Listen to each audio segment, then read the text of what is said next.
A very good evening to all of you. I welcome you all in second days of this webinar. कल का webinar बहुत अच्छा रहा। नमन जी, मैं आपको बताना चाहूंगा कि कल मेरे पास लिंक्डइन के ऊपर बहुत मैसेज आए हैं, व्हाट्सएप पे भी मैसेज आए हैं कि सर जो प्रोग्राम्स था बहुत अच्छा रहा, उसकी रिकॉर्डिंग कहाँ अवेलेबल रहेगी। तो बच्चों को मैं पहले बताना चाहूंगा, ये जितनी भी रिकॉर्डिंग्स हैं वो CIRC की वेबसाइट के ऊपर अवेलेबल रहेगी, और जो भी बच्चे रजिस्टर्ड हुए विल ट्राई कि हम उनको मेल से भी फॉरवर्ड कर दें। बट फिर भी अगर मेल के ऊपर आपके पास नहीं आ पाए तो आप जितनी भी वेबिनार्स हो रही हैं CIRC की या सिकासा की, पूरी की पूरी वेबिनार एंड प्लस पीपीटी, वो सब आपको CIRC की वेबसाइट के ऊपर अवेलेबल हो जाएगी, पीपीटी तो। एंड सेकंड, जितने भी वीडियोस हैं, वीडियोस हमारे यूट्यूब चैनल के ऊपर आप उसको जाके देख सकते हैं कभी भी, और जो आपकी क्वेरीज है, क्वेरीज को भी आप ले सकते हैं। और आज हमारे साथ में जयपुर ब्रांच के chairman, young and dynamic chairman है विष्णु अग्रवाल जी, हमारे बीच के अंदर है। Thank you so much Vishnu ji, आपने हमें आज टाइम दिया आने के लिए यहाँ पे।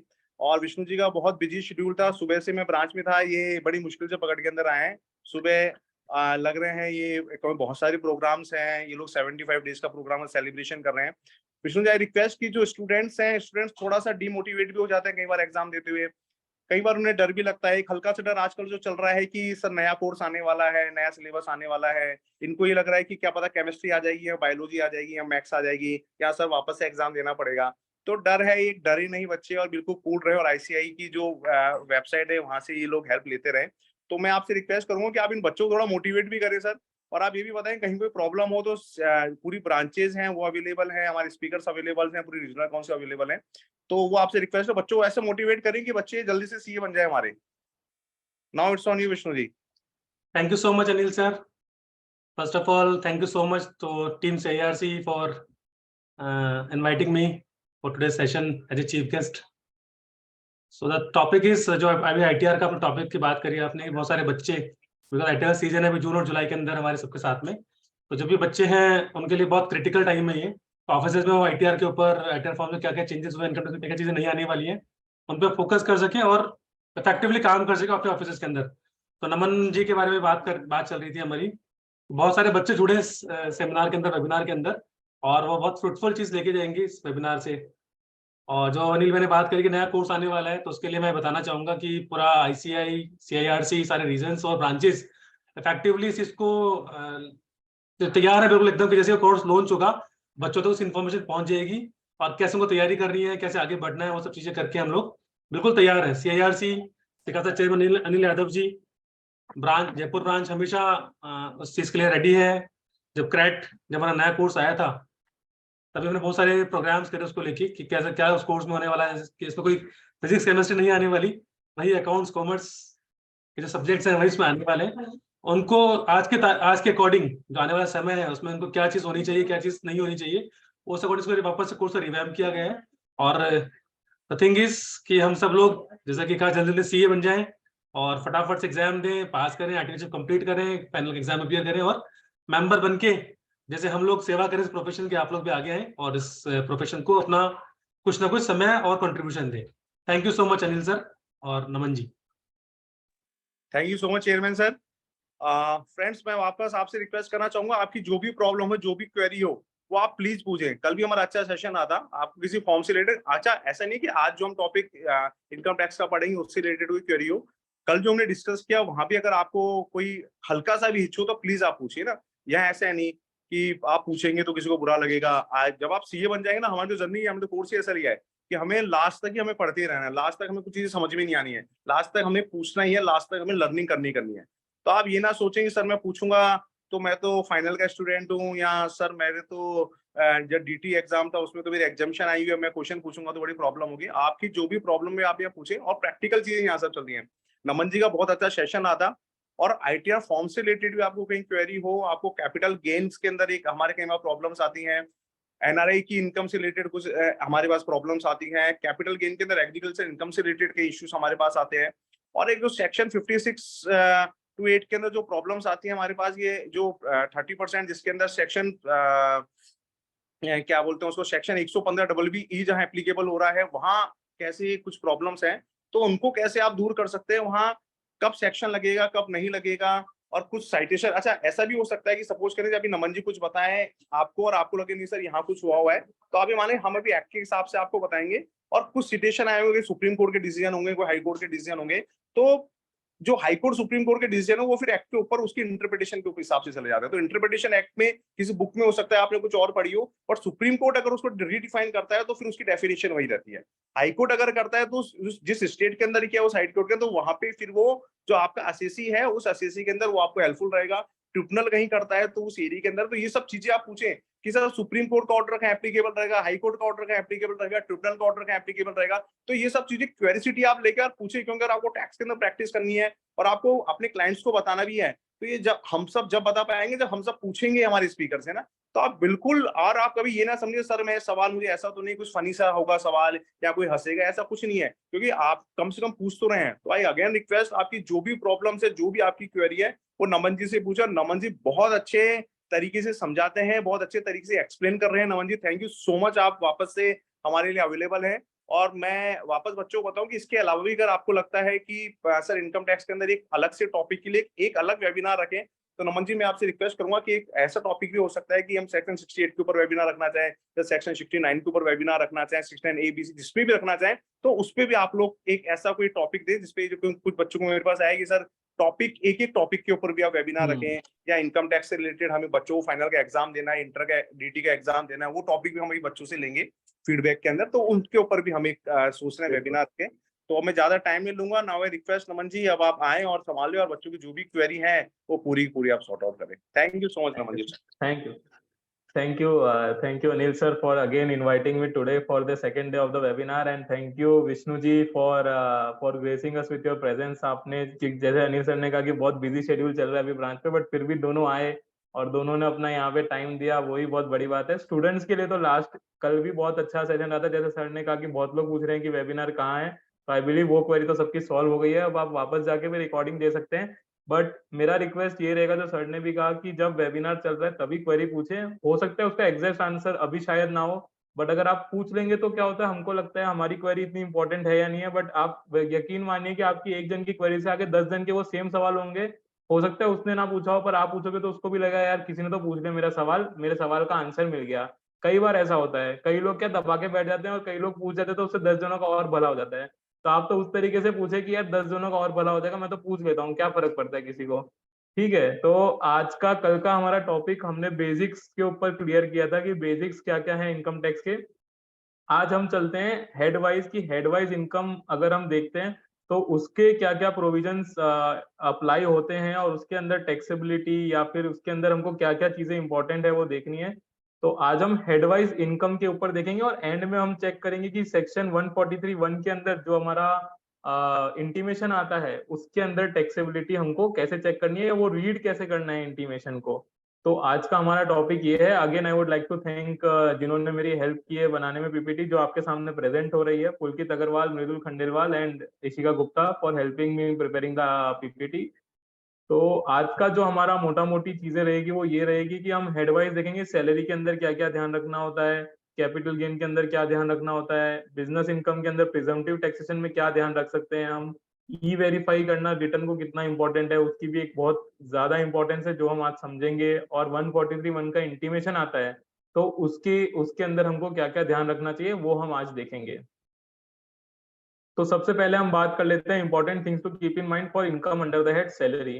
अब कल ही किसी ने हमको पूछा था क्वेश्चन, क्योंकि सैलरी आई बिलीव फाइनल में तो नहीं आता आप लोगों को, प्रैक्टिकली हो सकता है हमको कई जगह काम आए। तो इसमें कल ही एक जगह प्रैक्टिकल क्वेश्चन था कि सैलरी अरियर्स होगा तो हमको क्या करना चाहिए, उसका क्या कौन सा फॉर्म भरना होता है, तो उसके बारे में आज हम लेके आए हैं कि सैलरी अरियर्स का मतलब क्या होता है, पहले हम वो समझ लेते हैं। और ये मोस्टली कहाँ देखा जाता है, ये मोस्टली देखा जाता है कि आपकी जो गवर्नमेंट जॉब्स हो गई, प्राइवेट के अंदर बहुत कम होता है, पर गवर्नमेंट जॉब्स में क्या होता है कि 7th पे कमीशन या किसी और पे कमीशन ने कोई एक सैलरी इंक्रीमेंट रेकमेंड किया है गवर्नमेंट को, और ये जो इंक्रीमेंट है ये अप्लाई होता है लास्ट ईयर से भी हो सकता है। वो लोग एक डेट देते हैं कि इस दिन के बाद से ये सैलरी का जो हम इंक्रीमेंट कर रहे हैं ये एप्लीकेबल हो जाएगा। अब उसमें कई बार क्या होता है कि आपको सैलरी तो मिल रही है पिछले टेन्योर की, लेट्स से फॉर एग्जांपल आज हम बैठे हैं फाइनेंशियल ईयर 22-23 का हम रिटर्न भर रहे हैं, अब इसको 22-23 के अंदर सैलरी अरियर्स मिला पिछले 3 साल का, कि 20-21, 21-22 और 22-23 3 साल का इनको सैलरी का अरियर्स मिला। अब इशू क्या हुआ कि 3 साल में आपकी सैलरी भी बढ़ गई और आपका जो टीडीएस है, क्योंकि टीडीएस जो करता है वो पेमेंट बेस पे करता है। सेक्शन 192 जो है इनकम टैक्स एक्ट का, वो बोलता है कि आपको टीडीएस जो काटना है वो पेमेंट बेस पे काटना है। तो जो भी आपके एम्प्लॉयर होंगे उन्होंने टीडीएस कट कर दिया आज, मतलब फाइनेंशियल ईयर 22-23 के अंदर। बट ये जो सैलरी है ये आपकी पीरियड है लास्ट 3 साल की, मतलब 19-20, 20-21 और 21-22, ये 3 साल की आपकी सैलरी है। तो इशू क्या हुआ कि आज आपकी सैलरी बढ़ गई। लेट्स से फॉर एग्जांपल पहले आप 20% के स्लैब में थे, आज आप 30% के स्लैब में आ गए। तो आपका जो एम्प्लॉयर होगा उन्होंने आपका टीडीएस काट दिया 30% के हिसाब से। बट एक्चुअल में जो आपकी सैलरी थी पिछले सालों में, अगर वो आपको मिल जाती करेक्टली, तो आपके ऊपर सिर्फ 20% टैक्स लगता। तो ये एक इशू था गवर्नमेंट के सामने, जिसको सॉल्व करने के लिए उन्होंने कहा कि हम सैलरी अरियर्स का रिलीफ देंगे। जो रिलीफ है सेक्शन 89(1) के अंदर, जिसके अंदर आपको कैलकुलेट करना है कि अगर आपको ये सैलरी उसी साल में मिली होती है ना, तो कितना टैक्स कटता उसके ऊपर, और क्योंकि ये सैलरी आपको आज मिली तो कितना टैक्स लगा उसके ऊपर। और जो इन दोनों का डिफरेंस होगा, जैसे लेट से फॉर एग्जांपल 11 लाख आपको सैलरी मिली, मैं एक एग्जांपल ले रहा हूँ, आप इसको एक्चुअल कैलकुलेशन की तरह ना देखें। आपको सैलरी मिली आज 11 लाख रुपए, ठीक है, प्लस आपको अरियर मिला 2 लाख रुपए, मतलब टोटल 13 लाख रुपए आपको आज मिले। अब इस 13 लाख के ऊपर गवर्नमेंट ने आपका 1.5 लाख रुपया टीडीएस कट कर लिया। जो आपका एम्प्लॉयर है गवर्नमेंट, उन्होंने आपका 1.5 लाख रुपया टीडीएस कट कर लिया। बट इसमें से जो 3 लाख रुपए या 2 लाख रुपए आपका अरियर था, ये तो पिछले सालों की इनकम थी, जहां पे आपका स्लैब रेट था, मान लेते हैं कि खाली 20% के अंदर। तो अब ये जो 3 लाख के ऊपर आज 30% कट गया, अपन मानते हैं 90,000 रुपए टीडीएस कट गया 3 लाख के ऊपर। पर अगर आपको यही सैलरी पिछले सालों में मिली होती तो आपका शायद 20% टीडीएस कटता, मतलब आपका 60,000 ही टीडीएस कटता। तो क्योंकि ये सैलरी आपको आज मिली है, तो आपका एक्स्ट्रा टीडीएस कट गया या एक्स्ट्रा टैक्स जमा हो गया, तो इसको सैलरी इन अरियर्स कहते हैं। और इसके लिए आपको फॉर्म 10E भरना होता है, जिसमें आप दिखाएंगे कि अगर मेरा उन सालों में कटता तो 60,000 कटता, क्योंकि मेरा आज टीडीएस कटा है तो 90,000 कटा है। तो ये जो 30,000 का आपका टैक्स है, ये आपका टोटल टैक्स में से कम हो जाएगा, इसका आपको रिलीफ मिल जाएगा जब आप रिटर्न भरेंगे। बट आपको ध्यान रखना है कि ये फॉर्म 10E जो है, ये आपको अपनी रिटर्न फाइलिंग से पहले फाइल करना है, तभी आपको ये रिलीफ मिलेगा। तो आपको फॉर्म 10E फाइल करना है, जिसमें आपको ये डिफरेंस का कैलकुलेशन बताना है गवर्नमेंट को कि मेरा 30,000 का मेरे को रिफंड मिलना चाहिए, और ये 30,000 ये लोग लेस कर देंगे आपके टोटल टैक्स का जो पेएबल आएगा उसमें से। तो यही है मोटा मोटी सैलरी अरियर्स के बारे में। जो और सैलरी के अंदर इसके अलावा मेजर कुछ नहीं है अभी जो आपको लोगों को ज्यादा बॉदर करेगा, या ज्यादा जो अपने को ध्यान रखना पड़ेगा। बस जो एक ओल्ड रेजिम न्यू रेजिम का है, वो तो ओवरऑल सारी इनकम को ही इफेक्ट करेगा। तो वो हम एंड में एक बार डिस्कस कर लेंगे कि ओल्ड रेजिम कैसी है, न्यू रेजिम क्या है, वो हम अभी डिस्कस कर लेंगे। इसके बाद हम आ जाते हैं कि important things to keep in mind under the head PGVP. अब ये सबसे बड़ा इशू रहता है पीजीवीपी का, उसको हम पहले डिस्कस कर लेते हैं थोड़ा टाइम लगा के, कि पीजीवीपी के अंदर आपका क्या क्या चीजें आपको ध्यान रखनी होती है when you are filing the return, और उसके अंदर क्या क्या इंपॉर्टेंट पॉइंट्स होते हैं या डॉक्यूमेंट्स होते हैं जो आपके पास रहने चाहिए।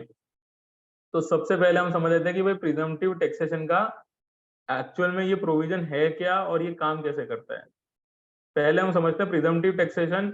आई एम अज्यूमिंग बेसिक तो सबको पता होगा, 44AD 44ADA क्या होता है, किसको लगता है किसको नहीं लगता है। तो बेसिक है 44AD जो है वो बिजनेस वालों के लिए है, कि जो भी इंडिविजुअल पार्टनरशिप फर्म या एलिजिबल एचयूएफ, अगर वो लोग, और ये रेसिडेंट होने चाहिए सारे के सारे। ये कल भी अपनी एक बात क्लियर हुई थी कि जो 44AD और 44ADA के जो प्रिजम्पटिव टैक्सेशन के प्रोविजंस हैं, ये खाली आपको लगते हैं जो रेसिडेंट है उन्हीं को लगता है। तो you should be a resident first, that is the first requirement आपकी।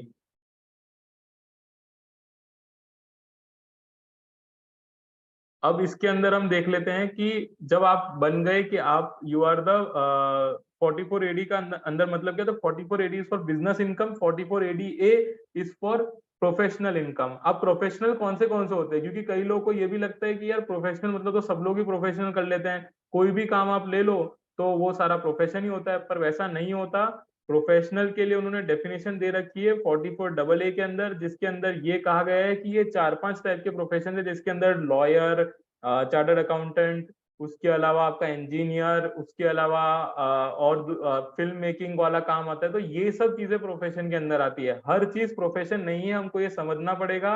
ऐसा नहीं होगा कि जहां भी आप अपनी स्किल लगा रहे हैं वो एक प्रोफेशन है, और जहां पे आप कोई गुड्स बेच रहे हैं वो एक बिजनेस है। जरूरी नहीं है, अगर आप सर्विस भी दे रहे हैं तो भी वो 44 AD में फॉल कर सकता है। और अगर आप प्रोफेशन मतलब वो स्पेसिफिक प्रोफेशन जो लिस्ट है 44AA सेक्शन की, उसमें अगर आप फॉल कर रहे हैं तो ही आप प्रोफेशन फॉलो कर रहे हैं। अब इसमें हम बात करते हैं कि businesses which are not covered under 44 AD। जैसा कि मैंने कहा कि 44 AD जो सेक्शन है वो अपने आप में बहुत ब्रॉड है, वो सारे बिजनेस को कवर कर लेता है एक्सेप्ट अ फ्यू। किन लोगों को वो बाहर करता है वो हम देख लेते हैं। इसमें एक बिजनेस आता है फ्लाइंग, हायरिंग और लीजिंग ऑफ गुड्स कैरेज का। अब ये बाहर क्यों है? क्योंकि ये 44 AE के अंदर कवर हो जाएगा, तो उसको 44 AD में से बाहर कर दिया गया। नेक्स्ट बिजनेस है एजेंसी बिजनेस का या कमीशन बिजनेस का। मैं इन दोनों को मोर और लेस सेम समझता हूँ कि आपने किसी की एजेंसी ले ली, आप कमीशन पे किसी और का माल बेच रहे हो, तो इसमें आप 44 AD का इस्तेमाल नहीं कर सकते। आप ये नहीं बोल सकते कि मैं प्रिजम्पटिव टैक्सेशन में जाऊंगा। इसके लिए आपको नॉर्मल अपना फुल P&L बैलेंस शीट भरना पड़ेगा और उसी के अंदर अपनी इनकम दिखानी पड़ेगी। आप इसके अंदर 44 AD का बेनिफिट नहीं ले सकते। फिर तीसरा कौन है? जिसका total gross receipts during the year या gross turnover during the year exceeds 2 crore, वो लोग 44 AD में फॉल नहीं कर पाएंगे। वो लोग 44 AD से बाहर हो जाएंगे क्योंकि 44 AD की लिमिट यही है। अगले साल ये लिमिट बढ़ जाएगी, ये अगले साल से ये लिमिट हो जाएगी 3 करोड़। अगर आपका जो टोटल रिसीट है, टोटल रिसीट में से जो कैश रिसीट है वो 5% या उससे कम है, तो अगले साल से ये लिमिट 2 करोड़ की 3 करोड़ हो जाएगी। तो ये आपका बेसिक 44 AD से कौन कौन लोग बाहर निकल जाएंगे वो हमने देख लिया। अब आपको कंप्यूट कैसे करना है अपनी 44 AD की इनकम। बहुत बेसिक सा कंप्यूटेशन है। आपका टर्नओवर निकाला, उसमें से जितना आपका खर्चा हुआ है वो माइनस कर दो और आपका बिजनेस इनकम निकल के आ जाएगा। अब अपन समझते हैं 44 AD का इंटेंशन क्या था, क्यों लाए थे 44 AD का सेक्शन। अगर हम इसको रीड थ्रू करेंगे तो इसमें इनका कहना ये है कि ऐसे कुछ छोटे व्यापारी या ऐसे कोई छोटे बिजनेसमैन हैं जो लोग बुक्स ऑफ अकाउंट्स मेंटेन नहीं कर सकते। आज की डेट में अकाउंटेंट्स को हायर करना, उनको रखना और उनसे पूरी बुक्स ऑफ अकाउंट्स बनवाना, ये बहुत ही एक कॉस्टली टास्क भी हो सकता है और बहुत ही टाइम कंज्यूमिंग टास्क भी हो सकता है। अब कोई एक छोटा सा दुकानदार है, वो मान लो साल की 20-30-40 लाख की सेल करता है, वो बोलता है यार मैं कहाँ अकाउंटेंट रखूंगा, कहाँ बुक्स ऑफ अकाउंट्स बनाऊंगा। आप तो मेरे को एक सीधा सरल रास्ता दे दो कि भाई जिसके अंदर मैं ये कहूंगा कि अगर मेरा टर्नओवर 2 करोड़ से नीचे है तो मेरा जो प्रॉफिट है वो मैं एक परसेंटेज डिसाइड कर दूंगा, उतना प्रॉफिट मैं दिखा दूंगा और फिर आप उतना उसके ऊपर मेरा टैक्स कैलकुलेट कर लेना। तो इस तरीके से कैलकुलेशन होता है प्रॉफिट का और टैक्स का in case of 44 AD running business. तो ये लाया ही गया था लोगों को रिलीफ देने के लिए।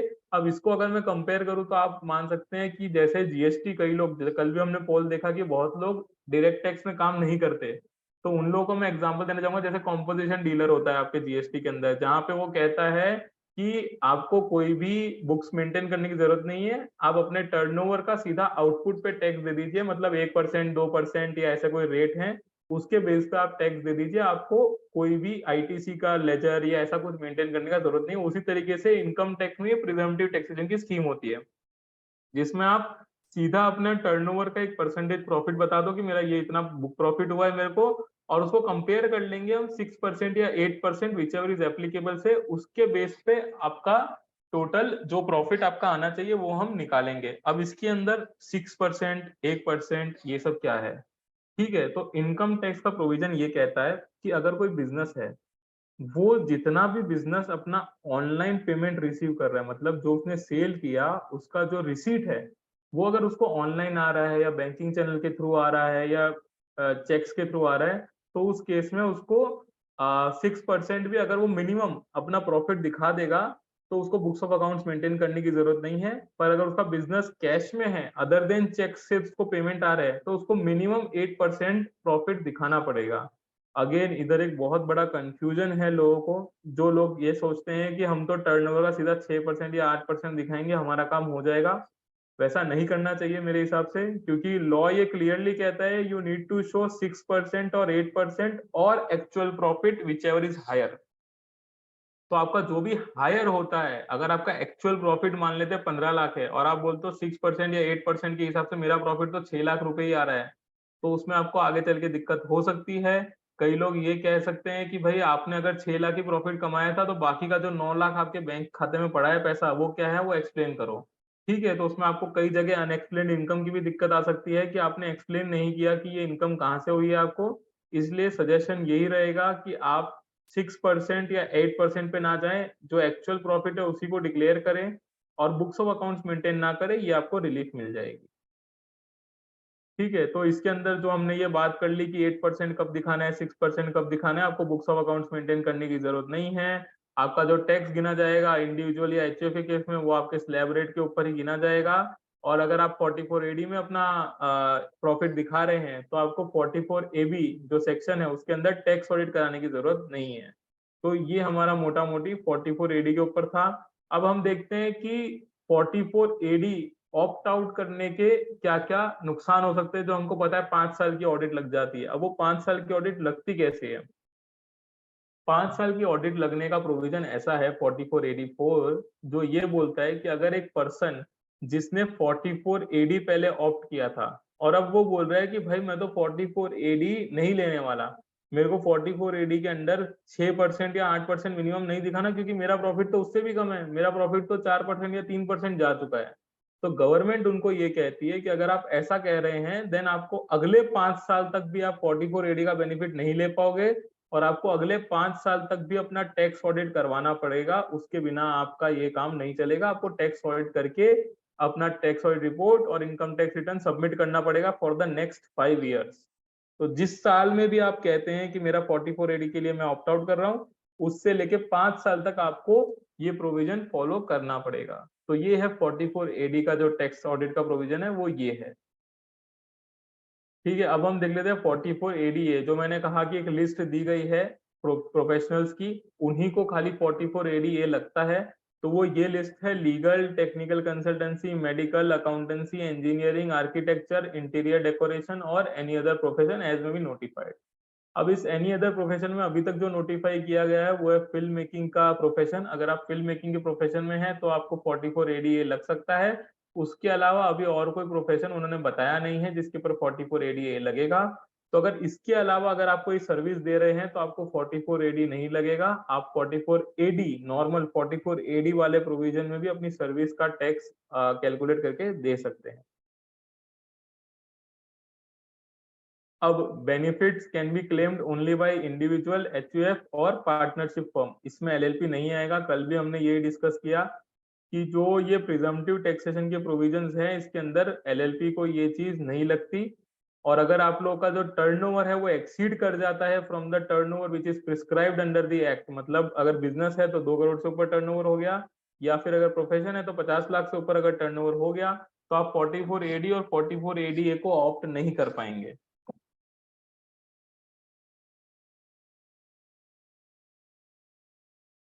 तो ये 44ADA का प्रोविजन है जिसमें ये कहा गया है कि एक पर्सन, एक प्रोफेशनल जिसकी 50 लाख तक की रिसीट्स है, उसको मिनिमम 50% अपना प्रॉफिट शो करना पड़ेगा। मिनिमम, अगेन मिनिमम प्रॉफिट दिखाना पड़ेगा 50%, तो ही उसको 44ADA का बेनिफिट मिलेगा। अगर वो ऐसा नहीं करता तो उसको फिर 44ADA की ऑडिट करवानी पड़ेगी।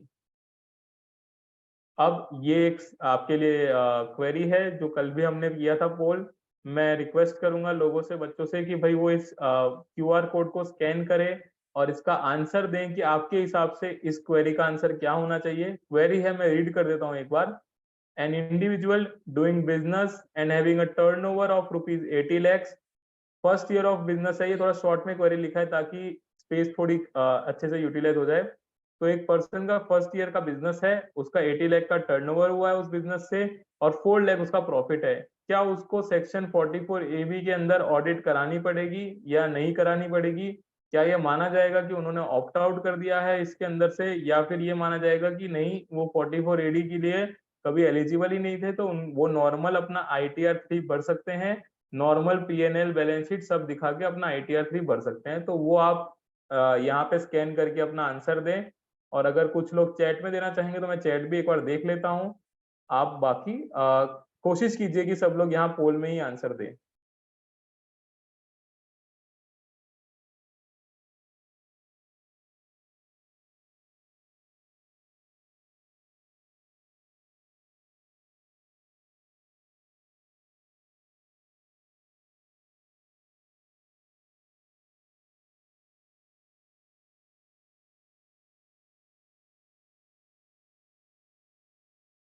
अभी तक सिर्फ 15 लोगों ने जवाब दिया है। आप लोग सबसे रिक्वेस्ट है कि स्कैन करना है इसको, पेटीएम में स्कैन कर लीजिए, नॉर्मल कैमरा से स्कैन कर लीजिए, बहुत इजीली स्कैन हो जाएगा।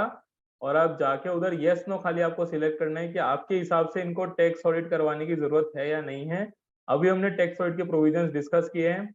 हम लोग 30 लोगों का कोशिश करेंगे कि 30 लोग एटलीस्ट इसको वोट करें, so that we can get a good sample size कि लोग का सोचना क्या है। अभी जो 50-50% चल रहा है, तो रिक्वेस्ट करेंगे कि जल्दी से जल्दी लोग वोट कर दें, ताकि we can move on to the next question और नेक्स्ट हम डिस्कशन को आगे बढ़ा सके। तो प्लीज इसको आप जल्दी से स्कैन करके आगे देखें।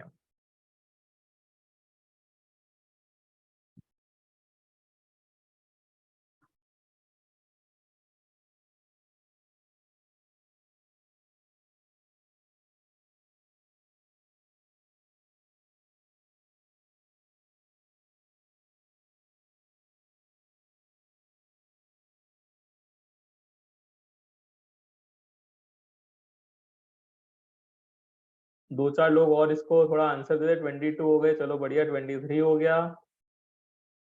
थोड़ा सा फटाफट इसका आंसर दे दे तो हम आगे बढ़ सकते हैं।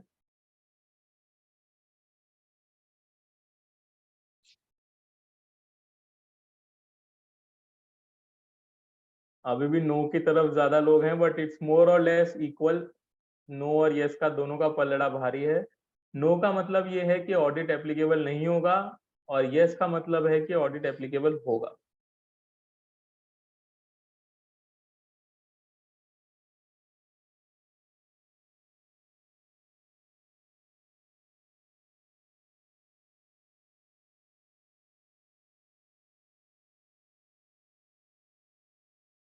ओके, कई लोग बोल रहे हैं कांट स्कैन। ठीक है, एक अभी भी नो का पलड़ा ही भारी है।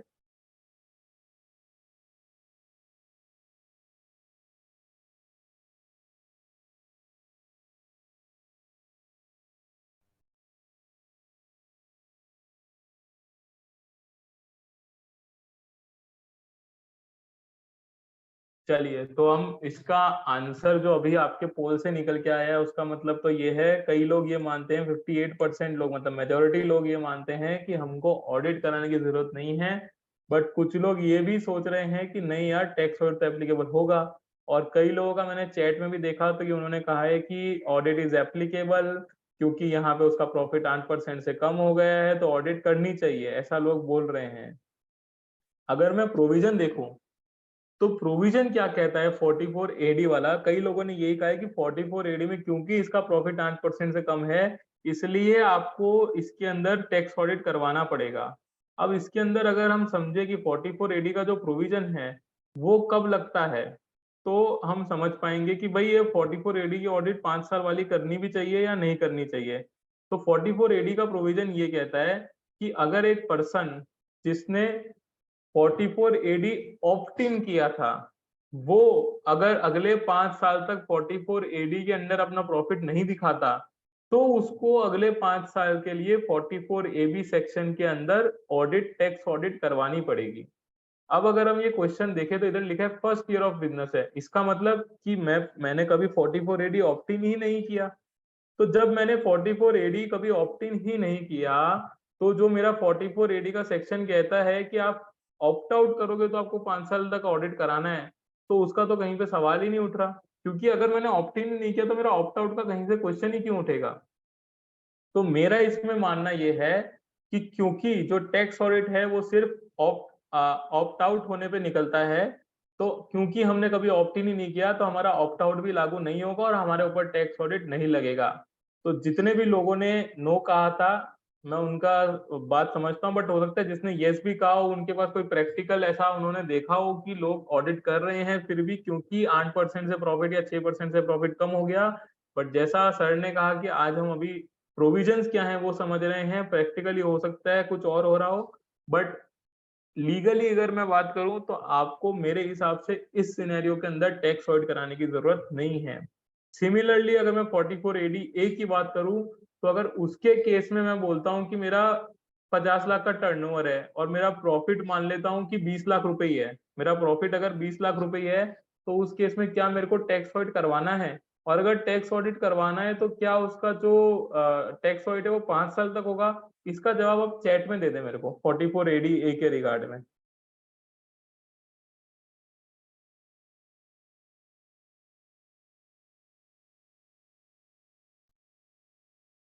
मैं क्वेश्चन अगेन रिपीट करता हूं कि अगर आपका एक 44 AD ए का प्रोफेशन है, उसके अंदर आपका जो टर्नओवर है वो 40 लाख है और आपने जो प्रॉफिट दिखाया है वो दिखाया है 15 लाख रुपए, मतलब 50% से कम प्रॉफिट दिखाया है, तो क्या आपको टैक्स ऑडिट करवाना है?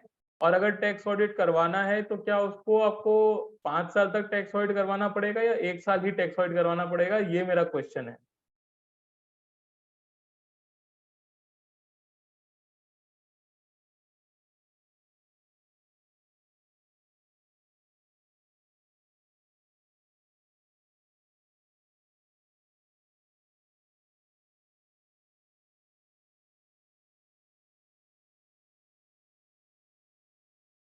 थोड़ा फटाफट अगर सब लोग आंसर दे दे, अभी 5-6 आंसर आए हैं। कई लोग बोल रहे हैं 5 साल तक, कई लोग बोल रहे हैं no requirement of tax audit, कई लोग बोल रहे हैं tax audit only for 1 year, कई होगा यस आ रहा है, नो आ रहा है। प्लीज यस नो के साथ यस अगर लिख रहे हैं टैक्स ऑडिट का तो प्लीज ये भी लिखें कि 5 साल तक ऑडिट कराना है या 1 साल का ही ऑडिट होगा।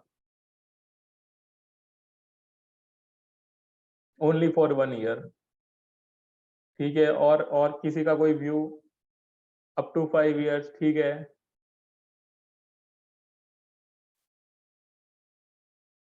ठीक है, तो अभी इसमें जो मेजोरिटी व्यू निकल के आया है, कई लोग कह रहे हैं कि 5 साल तक टैक्स ऑडिट आपको करवाना पड़ेगा, बट मेरा जो क्वेश्चन था वो था सेक्शन 44 AD ए के लिए। अब सेक्शन 44 AD ए जो इनकम टैक्स का है, जो बात करता है प्रोफेशंस के ऊपर बिजनेस इनकम की, उसमें बहुत क्लियरली कहा गया है कि अगर आपका प्रोफेशन में से जो प्रॉफिट आ रहा है वो 50% से कम हो रहा है तो आपको सिर्फ उस साल, उस 1 साल टैक्स ऑडिट करवाना है, आपको 5 साल तक टैक्स ऑडिट करवाने की जरूरत नहीं है।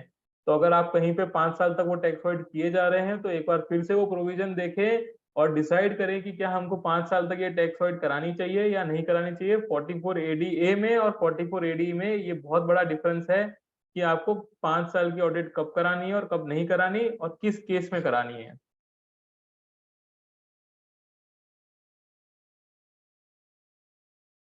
अब हम आगे बढ़ते हैं 44 AE के बारे में। जो हमने कहा था, अगर आपको ध्यान हो तो 44 AD के अंदर अपन ने जो फ्लाइंग, हायरिंग और लीजिंग के बिजनेस को 44 AD में से बाहर निकाला था, तब मैंने कहा था कि वो 44 AE में कवर होगा। तो अब ये 44 AE का प्रोविजन है जहां पे ये कवर हो रहा है, जहां पे ये कहा गया है कि एलिजिबिलिटी क्या है कि यहाँ भी सिमिलर इंडिविजुअल, HUF, फर्म और कंपनी सबको लगेगा ये।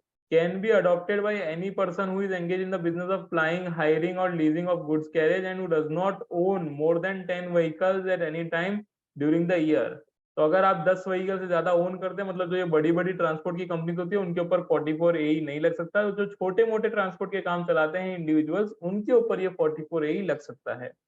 Now, if the actual income is higher than the presumptive rate, that is higher than 1,000 rupees या फिर 7,500, then such higher income can be declared। अब इसके अंदर बताया गया है कि किसको 1,000 रुपया लगेगा और किसको 7,500 रुपया लगेगा।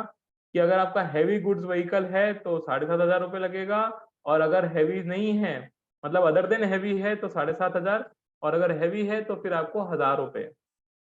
तो ये दो आपको इसके अंदर रेट दी गई है। जैसे कि प्रिजम्पटिव में अपना होता है कि आपको एक रेट बता दी जाती है कि इतना आपको इनकम आना पड़ेगा, वैसे ही यहाँ पे सीधा आपको इनकम का अमाउंट ही दे दिया है कि पर गुड्स व्हीकल पर मंथ आपको इतना प्रॉफिट अपना दिखाना ही पड़ेगा।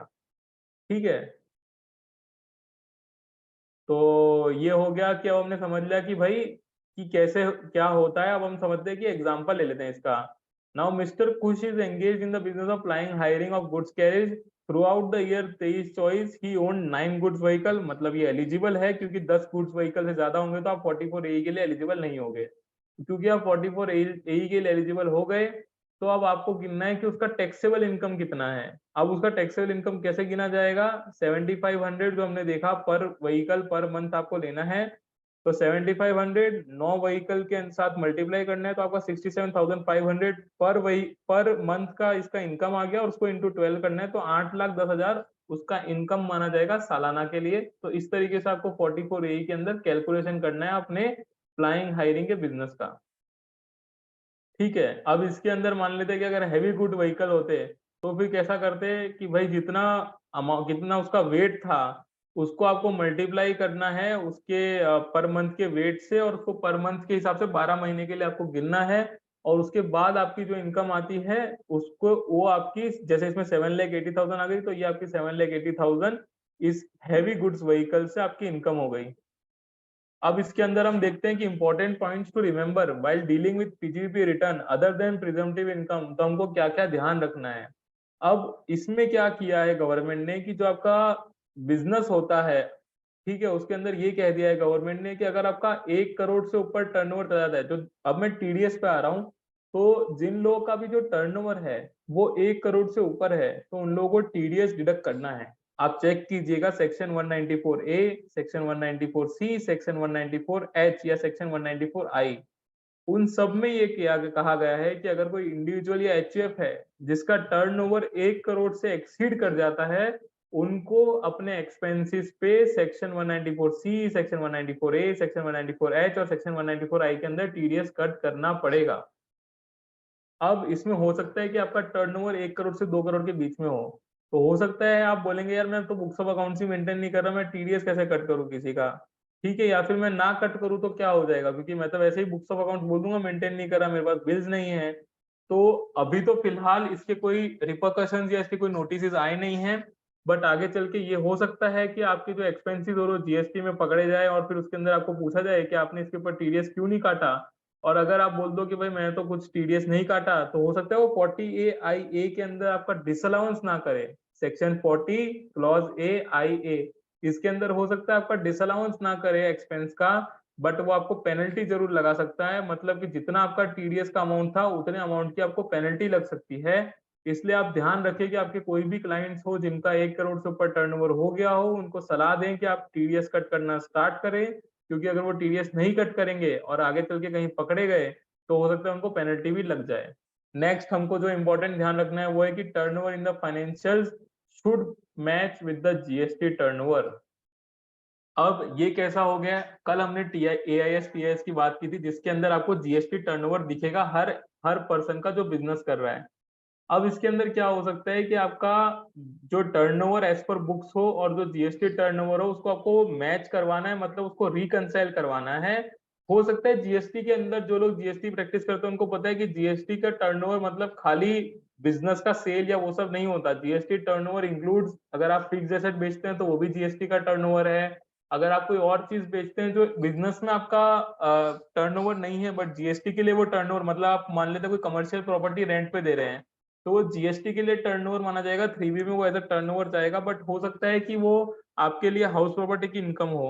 तो उस केस में आपको ध्यान देना है कि टर्नओवर दोनों में फर्क हो सकता है, but you need to reconcile कि उस फर्क का रीजन क्या है, तो वो चीज आपको ध्यान रखनी है। नेक्स्ट हम देखते हैं कि अगर हमने डोनेशन दिया हो किसी चैरिटेबल पार्टी को या किसी और जगह, तो अगर किसी बिजनेसमैन ने डोनेशन दिया तो उसके पास डोनेशन की रिसीट होनी चाहिए। उस डोनेशन की रिसीट को अगर मान लेते हैं, कई बार क्या होता है कि जो अकाउंटेंट्स होते हैं, जो लोग बुक्स ऑफ अकाउंट्स मेंटेन कर रहे हैं, वो लोग उस डोनेशन को कंपनी के केस में कई बार पीएनएल में भी दिखा देते हैं, क्योंकि कंपनीज के अंदर तो कोई पर्सनल बैलेंस शीट या पर्सनल कैपिटल अकाउंट तो कुछ होता नहीं है। तो कई बार क्या किया जाता है कि ऐसे डोनेशंस को पीएनएल में दिखा दिया जाता है। Now donation can never be your business expense, और section 37 of the income tax act clearly states कि ऐसे कोई डोनेशन होंगे तो उसको डिसअलाउ किया जाएगा, उसको एज अ एक्सपेंस आप क्लेम नहीं कर सकते, because it was done out of your own willing, it is not a mandatory expense for running your business. तो ऐसे केस में आपको उसको डिसअलाउ करना है अपने बिजनेस हेड के अंदर से, और उसको 80G में अगर वो एलिजिबल है, और अगर आप ओल्ड रेजिम में है तो आप 80G में उसको ले सकते हैं, अदरवाइज उसको आपको प्रॉफिट में एडबैक ही करना पड़ेगा। इसके अलावा अगर आपके पीजीबीपी के जो बिजनेस का जो पीएनएल बना है उसके अंदर अगर किसी और हेड की इनकम आ रही है, जैसे क्या हो सकता है, लेट्स टेक एन एग्जांपल कि जैसे आपने कोई एसेट सेल किया तो उस एसेट का कैपिटल गेन आ रहा होगा आपके पीएनएल के अंदर, या फिर आपको डिविडेंड आ रहा होगा तो वो शेयर से कोई डिविडेंड आ रहा है तो वो डिविडेंड हो सकता है, या फिर आपको कोई बैंक के सेविंग्स अकाउंट से इंटरेस्ट आ रहा है तो हो सकता है वो इंटरेस्ट हो आपका पीएनएल का पार्ट, या फिर अगर आपकी कोई रेंटल इनकम आ रही है तो वो रेंटल इनकम हो सकता है। सामने इसके रेंटल के एक्सपेंस हो सकते हैं, जैसे आपने प्रॉपर्टी टैक्स पे किया होगा, या फिर आपने कोई शेयर परचेज किए होंगे तो उसका शेयर का परचेज वैल्यू आ रहा होगा। तो इस तरीके से बहुत सारी चीजें आ सकती है जो एक्चुअल में आपकी बिजनेस इनकम नहीं होगी, बट क्योंकि उसको पीएनएल में डाल दिया गया है तो उससे आपका जो बिजनेस का प्रॉफिट है वो अफेक्ट हो गया हो। तो ऐसे केस में आपको क्या करना है कि उसको पीजीबीपी के हेड के अंदर से माइनस करना है, उसको ऐड या रिड्यूस करना है। अगर आपने एक्सपेंस क्लेम कर लिया तो उसको ऐड बैक करना है, आपको प्रॉफिट बढ़ाना है।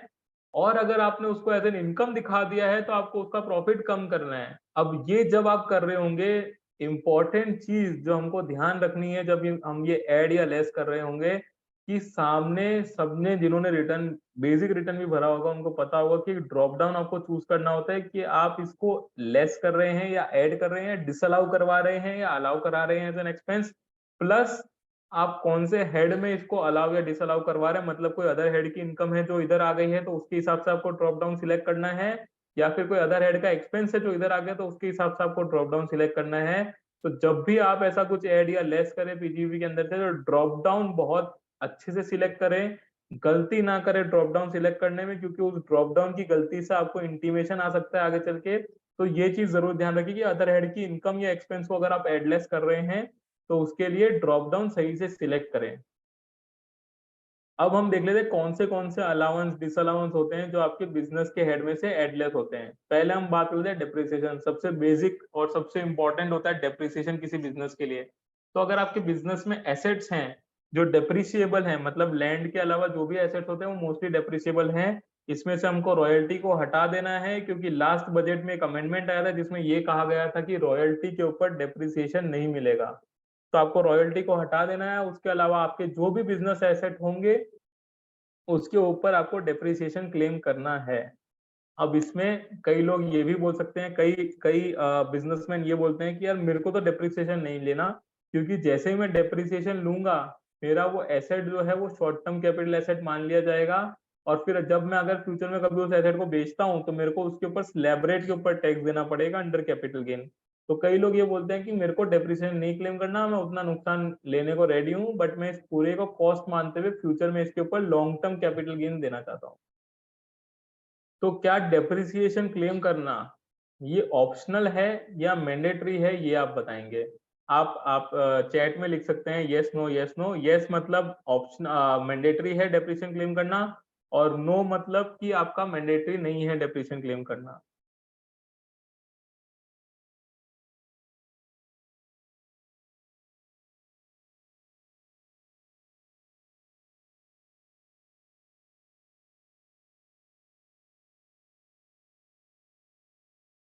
चलिए, एक आध जन को छोड़ के मैक्सिमम लोग ये कह रहे हैं कि डेप्रिसिएशन क्लेम करना मैंडेटरी है। तो आई एम हैप्पी कि चलो एक यूनानिमस डिसीजन बना है कि डेप्रिसिएशन क्लेम करना मैंडेटरी है, और यही सही आंसर है कि डेप्रिसिएशन सेक्शन 32 जो है वो मैंडेट करता है कि आपको डेप्रिसिएशन क्लेम करना ही है।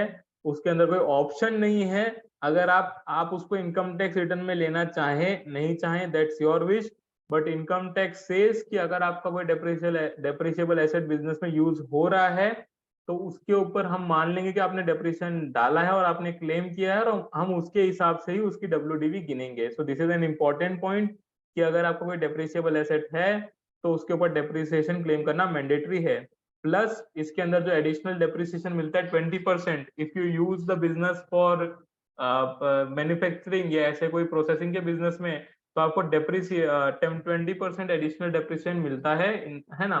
अब ये एडिशनल डेप्रिसिएशन अगर आप न्यू रेजिम में शिफ्ट हो जाते हैं तो आपको नहीं मिलेगा। ये आपको इंपॉर्टेंट पॉइंट ध्यान रखना है that if you are moving to the new tax regime तो आपको एडिशनल डेप्रिसिएशन नहीं मिलेगा। बट अगर आपने आज तक कोई ले लिया होगा तो आपको उसका अभी क्लेम मिल जाएगा। पर अगर आपने आज तक कोई एडिशनल डेप्रिसिएशन ले लिया है तो आपको उसको रिवर्स नहीं करना है। बट अगर वो अनएब्सॉर्ब डेप्रिसिएशन में खड़ा है अभी तक भी तो आपको उसको डब्ल्यूडीवी में वापस ऐड कर देना है। अब आप उसका बेनिफिट नहीं ले पाएंगे एडिशनल डेप्रिसिएशन का। तो जिस साल भी आप उसको मूव करते हैं उस साल आपको उसको एड बैक वापस कर देना है।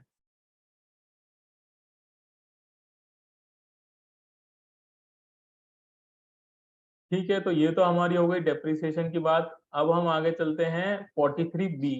ये भी एक बहुत ही इंपॉर्टेंट प्रोविजन है सेक्शन 43B, जिसका एडजस्टमेंट मोस्टली हर इनकम टैक्स रिटर्न में आ ही जाता है, कंपनीज के तो केस में खास करके आता है। अब 43B बोलता क्या है 43B का बहुत सिंपल फंडा है। वो बोलता है कि कुछ ऐसे खर्चे हैं जो मैं खाली कैश बेस पे ही अलाउ करूंगा। अगर आपने उसका कैश में पेमेंट नहीं किया है तो मैं उसको अलाउ नहीं करूंगा आपको। जिस दिन आप उसको कैश में पे कर देंगे उस साल में आपको अलाउ कर दूंगा। जैसे फॉर एग्जांपल कुछ टैक्सेस उन्होंने बताए गए हैं कि अगर आप ये टैक्सेस एक्साइज है और फलाना ढिमकाना टैक्सेस है जो आज की डेट में एग्जिस्ट नहीं करते, बहुत कम एग्जिस्ट करते हैं।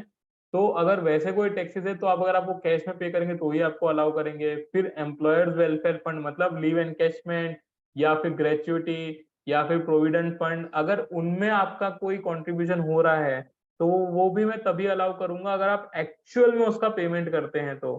फिर उसके अलावा मान लेते हैं रेलवे के एक्सपेंसेस, मतलब आपने रेलवे से कोई सामान मंगवाया उसका आपको पेमेंट करना है, अगर वो आप एक्चुअल में पेमेंट करेंगे तो ही उसका डिडक्शन आपको मिलेगा। अब ये सेक्शन क्या कहता है, ये सेक्शन ये कहता है, लेट्स टेक एन एग्जांपल कि आपको बोनस पे करना था। बोनस भी यहाँ कवर होगा 43B के अंदर। आपको एम्प्लॉयज को बोनस पे करना था। आपने क्या किया कि आपने मार्च 23 में उसको ड्यू कर दिया 2 लाख रुपए से। Now you are liable to pay bonus as per bonus act, bonus payment act सबने आईपीसीसी में मोस्टली पढ़ा होगा।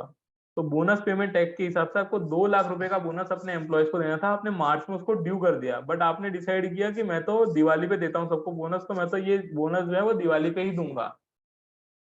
अब लेट्स से कि भाई आपकी दिवाली तो अपनी आती है अक्टूबर में नवंबर में, पर आपका टैक्स ऑडिट तो जो होना है वो तो सितंबर में होना है।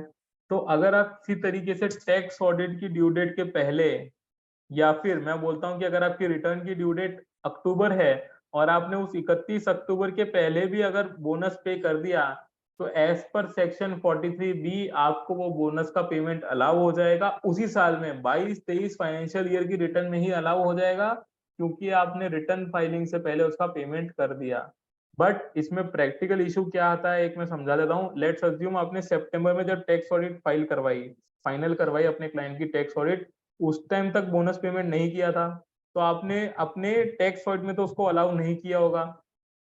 पर जब आप रिटर्न फाइल करने गए तो आपने रिटर्न फाइलिंग के टाइम पे उसको अलाउ करवा लिया। अब इनकम टैक्स जब आपके रिटर्न को और टैक्स ऑडिट को प्रोसेस करेगा तो वो ये देखेगा कि भाई टैक्स ऑडिट में तो 43B के अंदर जो अलाउंस है वो कम है और जो इनकम टैक्स रिटर्न में अलाउंस है वो ज्यादा है। तो वो सीधी एक नोटिस देगा कि आपका 43B का जो अमाउंट है as per the tax audit and as per the income tax return is not matching, तो मैं उतना डिफरेंस का एडिशन कर रहा हूँ।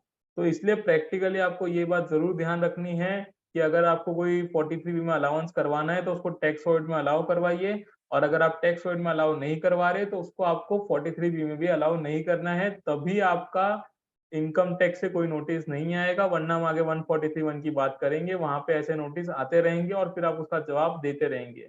सो इट्स बेटर कि आप जो भी 43B में अलाउंस डिसअलाउंस कुछ भी करें उसको अपने टैक्स ऑडिट और इनकम टैक्स रिटर्न में जरूर मिलाएं बिफोर फाइलिंग और रिटर्न ऑफ इनकम, ताकि कोई भी कंफ्यूजन या कोई भी डिफरेंस ना रहे between your tax audit report and your income tax return. अब हम आगे चलते हैं 40A(IA) के ऊपर, 40A सेक्शन के ऊपर। एक सेकेंड। तो ये 40IA का प्रोविजन जो अभी हमने पहले डिस्कस किया कि अगर आप टीडीएस नहीं डिडक्ट करते या डिडक्ट करने के बाद जमा नहीं कराते गवर्नमेंट के पास तो आपका टीडीएस जो आपका एक्सपेंस था वो डिसअलाउ हो जाएगा। अब ये प्रोविजन क्या कहता है कि लेट्स से फॉर एग्जांपल आपने रेंट पे किया किसी को 3 लाख रुपए।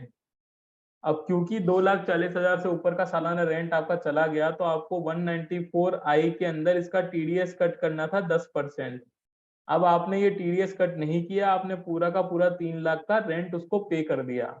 अब जब आपकी टैक्स ऑडिट होने आई तो ऑडिटर ने ये देखा कि आपने इस 3 लाख के ऊपर टीडीएस जमा ही नहीं किया 10%, तो ऑडिटर क्या बोलेगा, भाई आपका एज पर सेक्शन 40AIA हम आपको 30% ऑफ ये एक्सपेंस डिसअलाउ कर देंगे। मतलब 3 लाख का 30% 90,000 आपका डिसअलाउ हो जाएगा। अब क्योंकि ये डिसअलाउ हो जाएगा उससे बेटर तो यही रहेगा हमेशा कि आपका मार्च में जब आप फाइनल टीडीएस रिटर्न भरवा रहे हो या फिर इवन टैक्स ऑडिट के टाइम भी अगर कोई पकड़ में आ जाए तो उसी समय उसका टीडीएस का क्रेडिट जमा करा दे, ताकि एटलीस्ट 30,000 में आपका काम हो जाता, क्योंकि 3 लाख का 10% ही आपको टीडीएस जमा कराना था और इधर 90,000 डिसअलाउ हो गया उस चक्कर के अंदर। तो इट इज ऑलवेज एडवाइजेबल कि आप अपना टीडीएस टाइमली जमा कराएं और अगर आप जमा नहीं करवाएंगे तो आपको 30% ऑफ द एक्सपेंस डिसअलाउ करना है। अब इसका जो बड़ा रिपरकशन वो कहाँ आ सकता है, ये तो बहुत छोटी छोटी चीजें हो सकती है, बट अगर मैं सोचूं कि अगर 194Q जो सेक्शन आपको पता होगा कि अगर आप किसी से 50 लाख से ज्यादा का गुड्स परचेज करते हैं तो उसके अंदर आपको 0.1% का टीडीएस डिडक्ट करना है। अब अगर आपने किसी ने 194Q का टीडीएस नहीं डिडक्ट किया तो आप खुद सोच सकते हैं कि परचेज की वैल्यू कितनी बड़ी होगी, क्योंकि 50 लाख से ऊपर होगा तभी वो टीडीएस डिडक्ट करने की लायबिलिटी आई है। तो अगर किसी का इतना बड़ा परचेज है और उसके ऊपर अगर 30% डिसअलाउ हो गया तो बहुत बड़ा अमाउंट हो सकता है। इसलिए अपने को ध्यान रखना है कि टीडीएस अगर किसी का कटना चाहिए था तो वो टाइमली कट के जमा हो जाए गवर्नमेंट को, तो ही हम इस 30% के डिसअलाउंस से बच सकते हैं। अब सिमिलरली अगर आपने किसी नॉन रेसिडेंट को पेमेंट किया होता तो उस केस में आपको कितना टीडीएस कट करना, अगर टीडीएस कट नहीं करते in case of a non resident तो आपका कितना एक्सपेंस डिसअलाउ होता, अगर आप चैट में बता पाए तो परसेंटेज लिख दीजिएगा कि इतना परसेंटेज डिसअलाउ होगा अगर आप किसी नॉन रेसिडेंट को पेमेंट कर रहे हैं तो।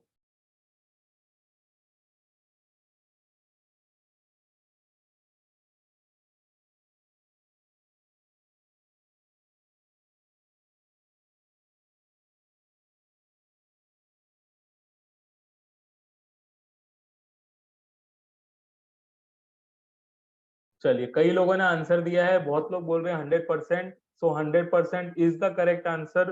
प्रोविजन है सेक्शन 40AI, मतलब ये IA से पहले एक प्रोविजन आता है 40AI, जिसमें कहा गया है कि अगर आप किसी नॉन रेसिडेंट को पेमेंट कर रहे हैं और टीडीएस डिडक्ट नहीं करते तो फिर आपको उसके ऊपर 100% डिसअलाउंस करना पड़ेगा। किसी ने चैट में लिखा था 43B का समरी थोड़ा सा वापस रिपीट कीजिए। तो आपको जो भी एग्जैक्ट पार्ट समझना हो आप एंड में Q&A में पूछ लीजिएगा, मैं आपको उसका आंसर दे दूंगा, क्योंकि समरी वापस बताना थोड़ा सा लंबा हो जाएगा।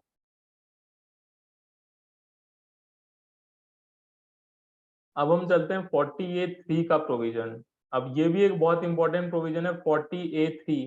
अब ये क्या बोलता है 40A3, ये बोलता है कि अगर एक इंडिविजुअल या एक person, any person making a payment to another person और वो एक सिंगल डे के अंदर 10,000 से ऊपर का अमाउंट अगर कैश में पे कर देता है तो उस केस में 40A3 के अंदर वो पूरा एक्सपेंस डिसअलाउ हो जाएगा।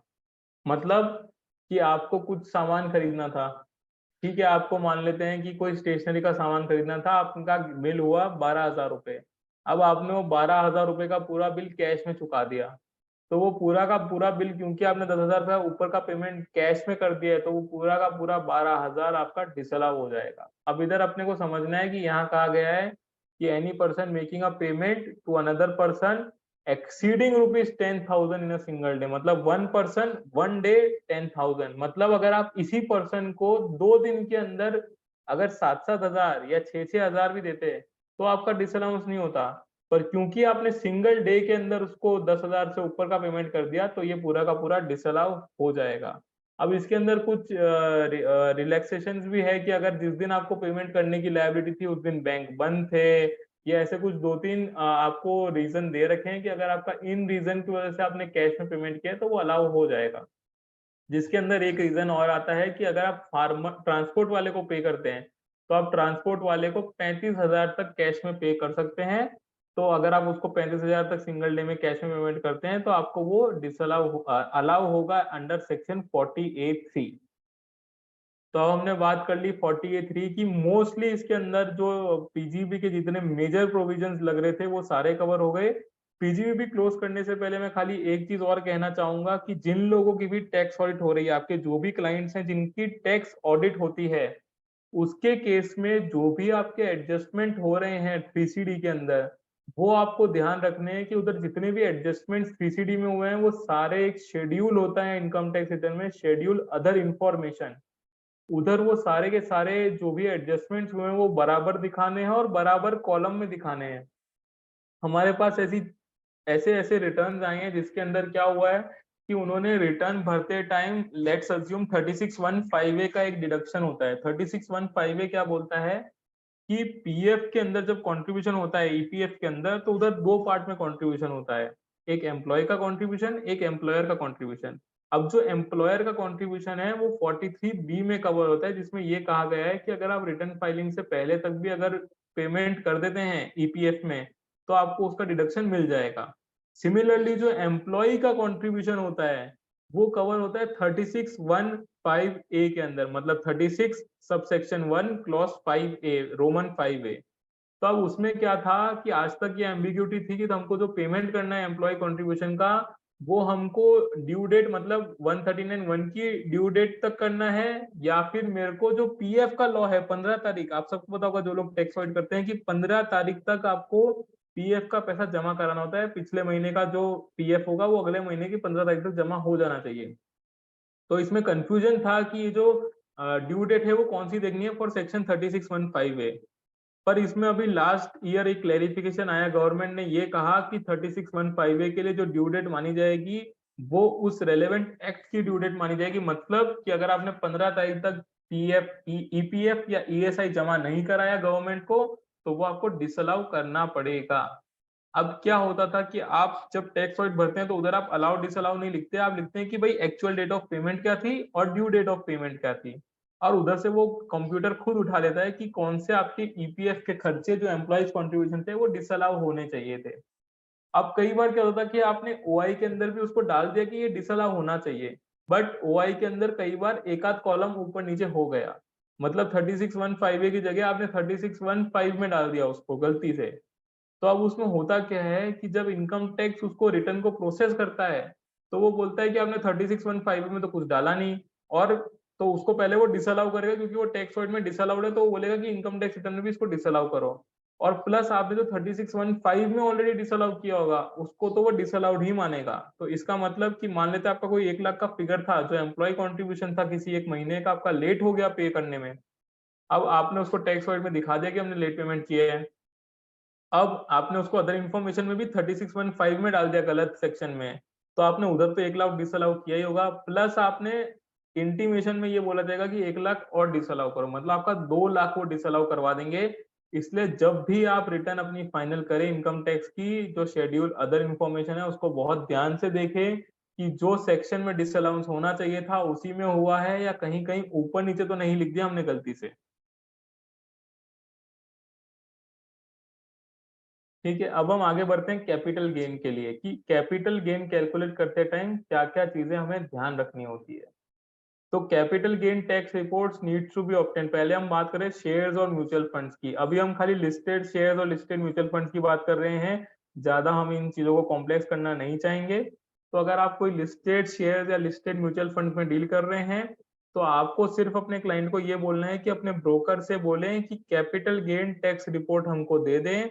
उस कैपिटल गेन टैक्स रिपोर्ट में आपको क्वांटिटी मिल जाएगी, उस पर्सन ने कितनी क्वांटिटी सेल की है, उस पर्सन ने किस दिन सेल किया है, और उस पर्सन ने किस अमाउंट पे वो सेल किया है, परचेज के सब कुछ मिल जाएगा। अगर उस पर्सन ने किसी और ब्रोकर के थ्रू वो परचेज किया होगा तो हो सकता है कि परचेज की वैल्यू आपको उधर ना मिले, तब आपको उसको बोलना पड़ेगा कि भाई परचेज की वैल्यू हमको लाके दे कहीं से, हमको इस वाली रिपोर्ट में परचेज की वैल्यू नहीं मिल रही। बट मेजोरिटी केस में आपका कैपिटल गेन टैक्स रिपोर्ट जो होगा वो आपके लिए सफिशिएंट होगा to prepare your capital gain, क्योंकि उसके अंदर शॉर्ट टर्म लॉन्ग टर्म ये सब आजकल ब्रोकर सारे करके देते हैं। तो अगर आपको कोई हाथ से लिख के दे रहा है आपका क्लाइंट कि भाई ये मैंने शेयर्स खरीदे बेचे, तो उस पर मेरे हिसाब से अपेरेंटली भरोसा ना करें। आप तो उनको यही कहें कि हमको ब्रोकर्स की रिपोर्ट ला के दो, क्योंकि कई बार ये भी हो सकता है कि असेसी को खुद को नहीं पता हो कि उसके ब्रोकर ने उसके बिहाफ पे कौन से शेयर सेल या परचेज कर दिए, क्योंकि कई स्मॉल सिटीज या इवन बिग सिटीज में भी पुराने लोग ऐसे थे, वो लोग क्या करते थे ब्रोकर को अपना पैसा दे देते थे और बोलते थे कि तू इसको इन्वेस्ट करते रहना और मेरे को तो बस मेरा पैसा इन्वेस्ट करके बढ़ा के दे देना। तो अब क्या होता था, ब्रोकर कई बार कई परचेज सेल करता था जो शायद उस ओनर को पता ही ना हो, उस पैसे के ओनर को। तो उस केस में क्या होता था कि आपका आपका कैपिटल गेन या कैपिटल लॉस तो अर्न हो गया, बट आपको एक्चुअली में पता ही नहीं चला या उस इंसान को ओनर को पता ही नहीं चला कि उसका कैपिटल गेन या लॉस हो गया है। तो ऐसे सिचुएशन में हमको ध्यान रखना है कि हमको ब्रोकर से ही हमेशा रिपोर्ट मंगवानी है कि इस एसएससी का कितना कैपिटल गेन या कितना कैपिटल लॉस हुआ है। Don't rely on only the definition only the details which has been provided to you by the SSC. Second हम चलते हैं इमूवेबल प्रॉपर्टी। अब इमूवेबल प्रॉपर्टी के केस में हमको सबसे इम्पोर्टेंट जो चीज रहती है वो रहती है सेक्शन 50C की वैल्यू क्या है उस प्रॉपर्टी की। अब सेक्शन 50C जिनको नहीं पता मैं उनको ब्रीफ में बता देता हूँ कि सेक्शन 50C कहता है कि कोई प्रॉपर्टी जो आपने सेल या परचेज की है उसकी वैल्यूएशन एज पर स्टैम्प ड्यूटी वैल्यूएशन अथॉरिटी क्या है, ये हमको जानना है। ठीक है, जैसे फॉर एग्जांपल कई जगह उसको सर्कल रेट कहते होंगे, कई जगह उसको जंतरी वैल्यू कहते होंगे, कई जगह उसको डीएलसी वैल्यू कहते होंगे, तो ये अलग अलग नाम हो सकते हैं, बट उन सब का मतलब यही निकल के आता है कि स्टैम्प ड्यूटी पेमेंट के लिए उस प्रॉपर्टी की वैल्यू कितनी है। मतलब हो सकता है कि आपका एक्चुअल सेल कंसीडरेशन उस प्रॉपर्टी का 80 लाख हो, और हो सकता है स्टैम्प ड्यूटी वैल्यू उस प्रॉपर्टी की 75 लाख, 70 लाख या 85 लाख कुछ भी हो सकती है। तो it is not very easy कि ये कह देना कि जितना मेरा सेल कंसिडरेशन है उतना ही मेरा स्टैम्प ड्यूटी वैल्यूएशन है, ऐसा जरूरी नहीं है। इसीलिए जब भी आपके पास कोई बोले कि हमने प्रॉपर्टी सेल या परचेज की है, उससे उस प्रॉपर्टी की सेल परचेज डीड जरूर मांगे, क्योंकि आज की डेट में उसके बिना आपका कैलकुलेशन करना बहुत डिफिकल्ट हो जाएगा। तो आप उसकी सेल परचेज डीड मांगे और उसके अंदर चेक करें कि जो 50C की वैल्यूएशन या फिर स्टैम्प ड्यूटी वैल्यू की जो वैल्यूएशन आ रही है वो क्या आ रही है, क्योंकि उसके बिना आप रिटर्न भर देंगे, कल उठ के नोटिस आ गई, बिकॉज ये सारा डेटा गवर्नमेंट के पास भी अवेलेबल है। तो just on the blind believe की क्लाइंट ने ये बोला है हम तो यही डाल देते हैं, वैसा ना करें, जो एक्चुअल स्टैम्प ड्यूटी वैल्यूएशन है उसके हिसाब से ही डालें। अब हम देखते हैं कि कैलकुलेशन के लिए कैपिटल गेन के टाइम हमको और क्या इंपॉर्टेंट होता है, इंडेक्सेशन होता है। अब इंडेक्सेशन जिनको नहीं पता उनको एक बेसिक बता दो, section 48 of the income tax है वो इंडेक्सेशन से डील करता है। वो ये कहता है कि अगर आपके पास कोई लॉन्ग टर्म कैपिटल एसेट है, तो क्योंकि आपने उसको लॉन्ग टर्म मतलब एक लंबे समय तक अपने पास रखा है, तो आपने जो एक्चुअल में इनिशियली उसमें पैसा डाला होगा, उसके बाद अगर वो पैसा, क्योंकि हम सब इन्फ्लेशन समझते हैं, हम सब टाइम वैल्यू ऑफ मनी समझते हैं, तो वो ये कहता है कि आपने जो पैसा उस एसेट के अंदर मान लेते हैं 5 लाख रुपए या 6 लाख रुपए 5 साल पहले डाला था, आज उसके अंदर इंडेक्सेशन मतलब इन्फ्लेशन की अगर हम इन्फ्लेशन से उसको इंक्रीज करते, तो वो 6 लाख रुपए आज 8 लाख रुपए बन जाते। ठीक है, तो इनकम टैक्स भी इस चीज को समझता है। वो ये कहता है कि हम लोग एक कॉस्ट इन्फ्लेशन इंडेक्स बनाएंगे, उस कॉस्ट इन्फ्लेशन इंडेक्स को यूज करके आप अपनी कॉस्ट को इंडेक्स कॉस्ट ऑफ एक्विजिशन में कन्वर्ट करें, और जितना आपका वो इंडेक्स कॉस्ट ऑफ एक्विजिशन है वहां तक हम आपसे टैक्स नहीं लेंगे। मतलब अपना जो एग्जांपल था 6 लाख से 8 लाख हो गया, तो जो 8 लाख तक है वो आपके ऊपर टैक्स नहीं लगेगा। मतलब जो 2 लाख का ये गेन था ये तो आपका बच गया, अब इसके ऊपर जो आपको गेन होगा उसके ऊपर ही आपको टैक्स देना है। तो जब भी आप कोई ऐसे एसेट देखें, अगर उसके ऊपर इंडेक्सेशन का बेनिफिट मिल रहा है, अगर वो लॉन्ग टर्म हो रहा है, आजकल सॉफ्टवेयर से हम बनाते तो हमको इतना ध्यान नहीं देना पड़ता, बट फिर भी एक बार अपना समझे कि इंडेक्सेशन कैसे होता है, क्योंकि एग्जाम में आपको ये काम आ सकता है। तो उस टाइम ध्यान रखें कि हमारा इंडेक्सेशन सही से कैलकुलेट हो, और हमने जो इंडेक्स्ड कॉस्ट कैलकुलेट की है वो सही है या नहीं है। नेक्स्ट जो पॉइंट है इंपॉर्टेंट वो है एग्जेम्पशंस और डिडक्शंस का। नाउ व्हाट इज एग्जेम्पशन और डिडक्शन? जैसे फॉर एग्जांपल पहली बात तो हमको ये समझनी है कि जो एग्जेम्पशंस हमको मिलते हैं सेक्शन 54, 54B, 54D, ये सब मिलते हैं खाली लॉन्ग टर्म कैपिटल एसेट पे।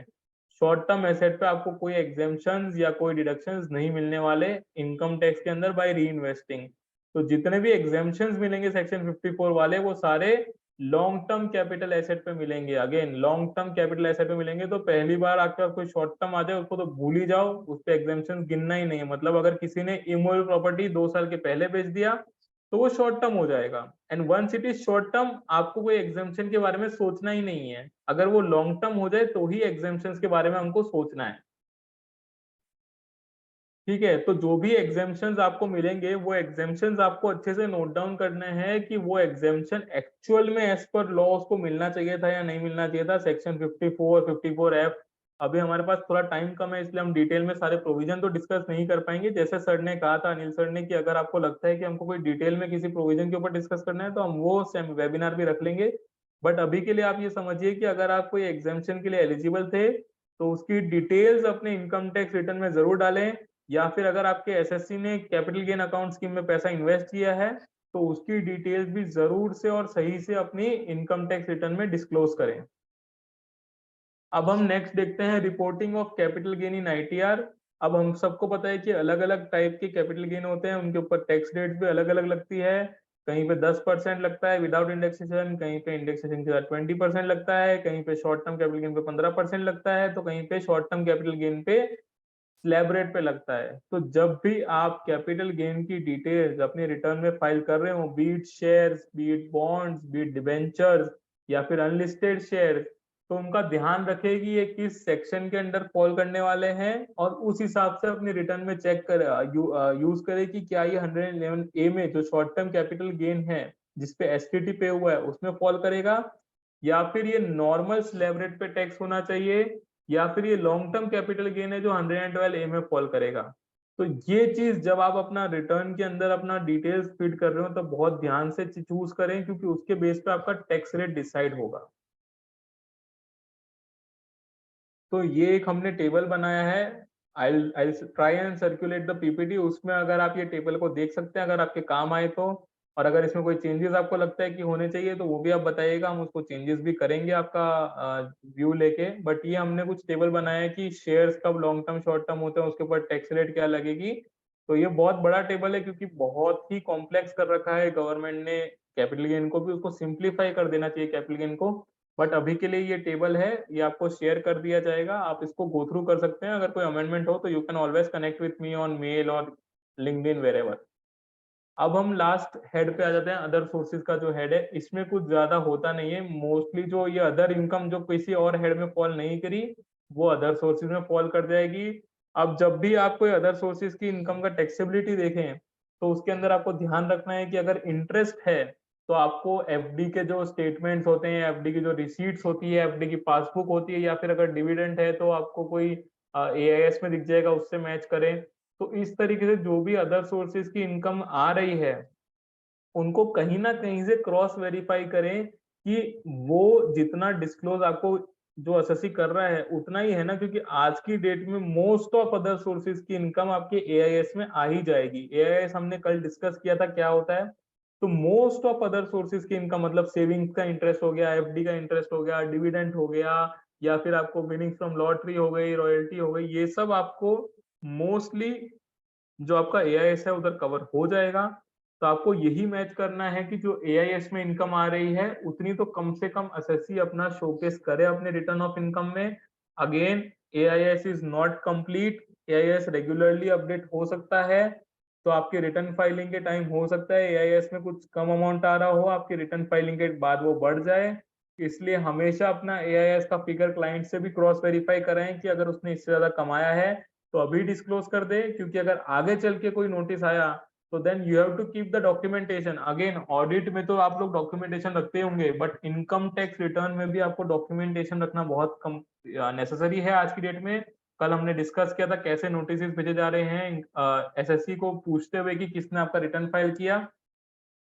इसलिए जब भी आप किसी की रिटर्न फाइनलाइज कराएं उनसे कंफर्मेशन लें कि ये इनकम जो हमने डिस्क्लोज की है ये आपके हिसाब से सही है, और उस टाइम जो आपने एआईएस या टीआईएस के बेस पे वो रिटर्न बनाई होगी या जिसको आपने बेस माना होगा उसको डाउनलोड करके रखें। क्योंकि अगर आप 10 दिन बाद वापस वो एआईएस डाउनलोड करने जाएंगे तो हो सकता है उसके फिगर्स चेंज हो जाए, and you can not give anything in your support कि मैंने तो इस एआईएस के बेस पे इनकम टैक्स रिटर्न बनाई थी या किसी और के बेस पे। इसलिए एआईएस और टीआईएस हमेशा अपने फोल्डर में डेट वाइज सेव करके रखें। अब हम आगे चलते हैं ई वेरिफिकेशन के ऊपर। हमने रिटर्न बना लिया, हमने रिटर्न फाइल कर दिया, अब आता है ई वेरिफिकेशन की बारी।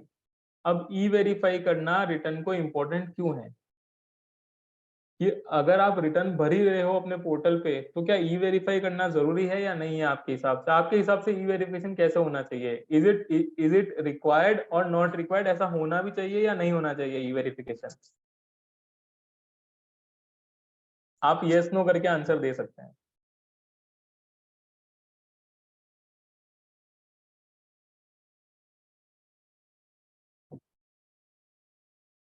रिक्वायर्ड ठीक है। तो एज पर लॉ अभी तो ई वेरिफिकेशन मैंडेटरी है, मतलब आपको अपना जो रिटर्न है वो अगर आपने फाइल किया है तो उसको वेरीफाई भी करना पड़ेगा।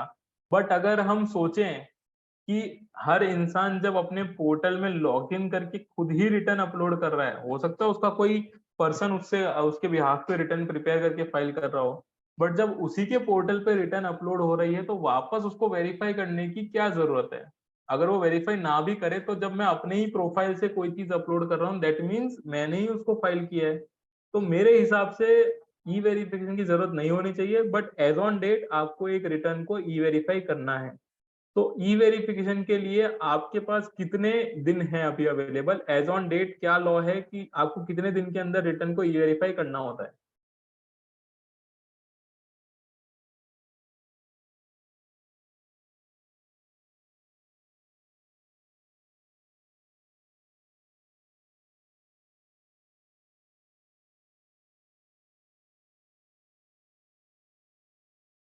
हाँ, as per the latest norm आज अगर मैं किसी की रिटर्न फाइल कर रहा हूँ तो मेरे पास कितने दिन है रिटर्न ई वेरीफाई करने के लिए?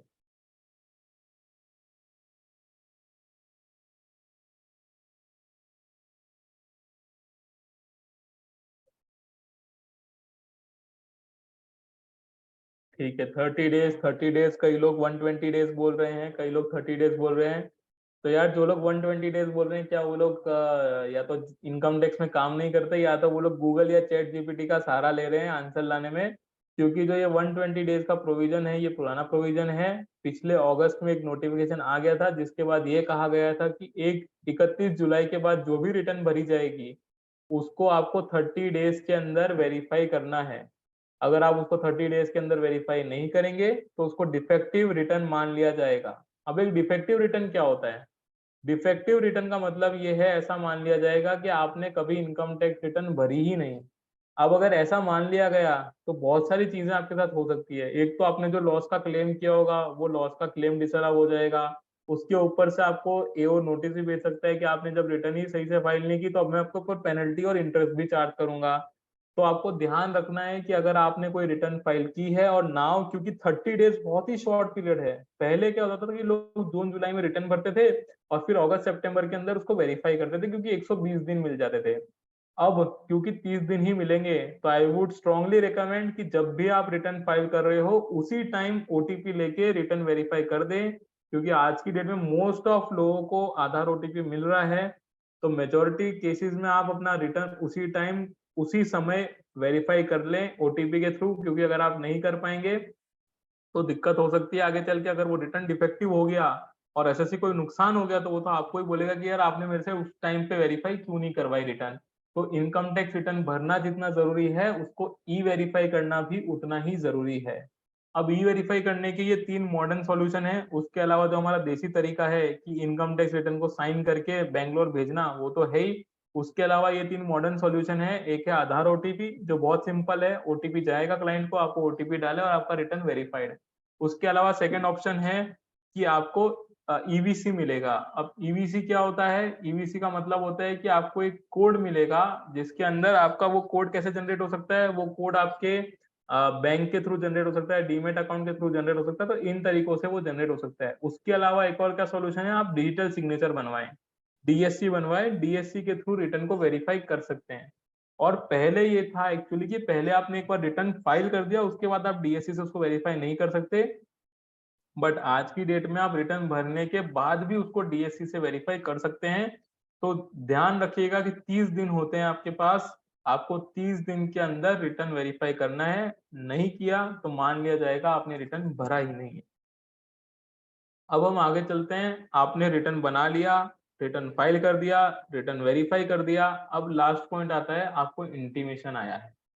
अब कई लोग तो ये इंटीमेशन से भी घबरा जाते हैं कि यार इंटीमेशन आ गया मतलब क्या गलत कर दिया मैंने। तो इंटीमेशन से घबराने की कोई जरूरत नहीं है। एज पर दी लॉ जिन लोगों ने भी रिटर्न भरा है उन लोगों को इंटीमेशन आना ही है। Intimation is just a acknowledgement और जस्ट अ प्रोसेसिंग रिटर्न कि आपका रिटर्न इनकम टैक्स ने प्रोसेस कर दिया है और उसके प्रोसेस करने के बाद ये इंटीमेशन जनरेट हुआ है। अब इंटीमेशन आना कोई बुरी बात नहीं है। उसके अंदर 3 टाइप के रिजल्ट हो सकते हैं। या तो आपको कोई डिमांड नहीं आई, कोई रिफंड नहीं आई, आपने जैसा रिटर्न भरा था वैसा का वैसा गवर्नमेंट ने एक्सेप्ट कर लिया है। या फिर आपको रिफंड आ सकता है कि आपने जितना रिफंड मांगा था उतना रिफंड आपको मिल गया है। या तो आपको डिमांड आ सकती है कि आपने जो रिटर्न भरा था वो गवर्नमेंट को एक्सेप्ट नहीं है, उसमें कोई एडिशन या डिलीशन हो रहा है और उसके बाद आपकी डिमांड जनरेट हो रही है। अब इंटीमेशन अगर किसी ने देखा हो तो उसके अंदर 2 कॉलम होते हैं।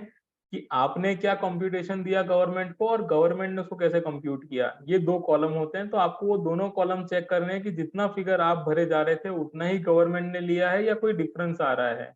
अगर कोई डिफरेंस आ रहा है तो आपको उसको इंटीमेशन को चैलेंज करना है और उसको सही करवाना है। क्योंकि अगर आपने इंटीमेशन लेवल पे ही, मैं असेसमेंट भी देखता हूँ, अपील भी देखता हूँ, बट मेरा मानना सबसे बेसिक यही है कि अगर आपने रिटर्न के लेवल पे कोई गलती कर दी ना, तो उसको आगे सुधार पाना बहुत मुश्किल का काम है। इसलिए आप जो लोग भी रिटर्न भर रहे हैं, हो सकता है आपको लग रहा हो कि यार ये कोई इंपॉर्टेंट काम थोड़ी है, रिटर्न तो कोई भी भर सकता है, बट वैसा नहीं है। अगर आपने रिटर्न के लेवल पे कोई गलती कर दी तो उसको आगे अपील्स में, आईटी में सुधरवाना बहुत मुश्किल होता है। इसलिए जब भी आप कोई रिटर्न फाइल करें उसके अंदर बहुत ध्यान दें कि आप कोई सिली मिस्टेक ना कर दें, और अगर इंटीमेशन के लेवल पे उसको सुधार सकते हैं तो उसको जरूर सुधारें। अब लेट्स अज्यूम आपको इंटीमेशन तो आ गया, अब आप बोलते हैं मेरे को रिफंड मिलना था, मेरे को रिफंड मिल गया, बट आपने अमाउंट ही चेक नहीं की। लेट्स से आपने रिफंड मांगा था 20,000 रुपए का, आपको रिफंड दे दिया 10,000 रुपए का ही। तो इस सिचुएशन में भी आपके ऊपर एक्चुअल में एक डिमांड रेज हुई थी 10,000 रुपए की, बट आपका वो 10,000 का डिमांड जो था वो आपके 20,000 के रिफंड के सामने एडजस्ट हो गया, इसलिए आपका जो रिफंड है वो 10,000 का रह गया। तो कभी भी खाली हेडिंग देख के इंटीमेशन को ना छोड़ दें। आपको जैसे ही इंटीमेशन आए उसको पूरा चेक करें, और उसके अंदर कोई भी डिफरेंस दिखता है आपके अमाउंट्स में तो उसको जरूर चैलेंज करें। अब उसके अंदर क्या हो सकता है, कई बार हो सकता है आपका रिफंड भी ना सही आ रहा हो, आपका डिमांड भी नहीं आ रही हो, फिर भी आपको लगे यार सब कुछ तो सही है, क्या दिक्कत है। पर उसमें एक पॉइंट और जरूर ध्यान रखना, अगर आपने कोई लॉस क्लेम किया होगा और अगर उन्होंने वो लॉस का फिगर चेंज कर दिया तो हो सकता है आज के साल में तो आपको कोई फर्क ना पड़े, बट फ्यूचर में जब आप वो लॉस लेने जाएंगे तब आपको दिक्कत हो जाए। इसलिए किसी केस में अगर आपका लॉस आ रहा हो तो उसका भी फिगर चेक करें कि जितना लॉस आपने मांगा था उतना ही लॉस आपको मिल रहा है या नहीं मिल रहा है। अब लास्ट में अगर आपको इंटीमेशन आ गया तो उसको चैलेंज कैसे करना है, मतलब उसके सामने आपको आवाज कैसे उठानी है। 2-3 तरीके हो सकते हैं। अगर आपको इंटीमेशन आ गया है और अगर आपके पास रिवाइज रिटर्न फाइल करने का टाइम है तो आप रिवाइज रिटर्न फाइल कर दें। अगर आपके पास रिवाइज रिटर्न फाइल करने का टाइम खत्म हो गया है और अगर आपको लगता है कि ऐसी कोई इन्होंने गलती की है, क्योंकि कई जगह क्या होता है वो लोग ये करते हैं कि आपकी एक ही इनकम को 2 बार दिखा देते हैं, आपको खुद को पता नहीं चलता कि इन्होंने ये कैसे किया, क्योंकि कई जगह आपके दोनों अमाउंट सिमिलर आ रहे हैं फिर भी आपको दिख रहा है कि डिफरेंस आ रहा है टोटल इनकम के अंदर। तो आपको चेक करना है कि कौन सी इनकम को उन्होंने 2 बार ले लिया है। तो उस केसेस के अंदर आपको उसको चैलेंज करना है बाय वे ऑफ रेक्टिफिकेशन। अगर आपको लगता है कि मिस्टेक अपेरेंट ऑन रिकॉर्ड है तो रिवाइज रिटर्न आप फाइल नहीं कर सकते, तो आप रेक्टिफिकेशन फाइल करें।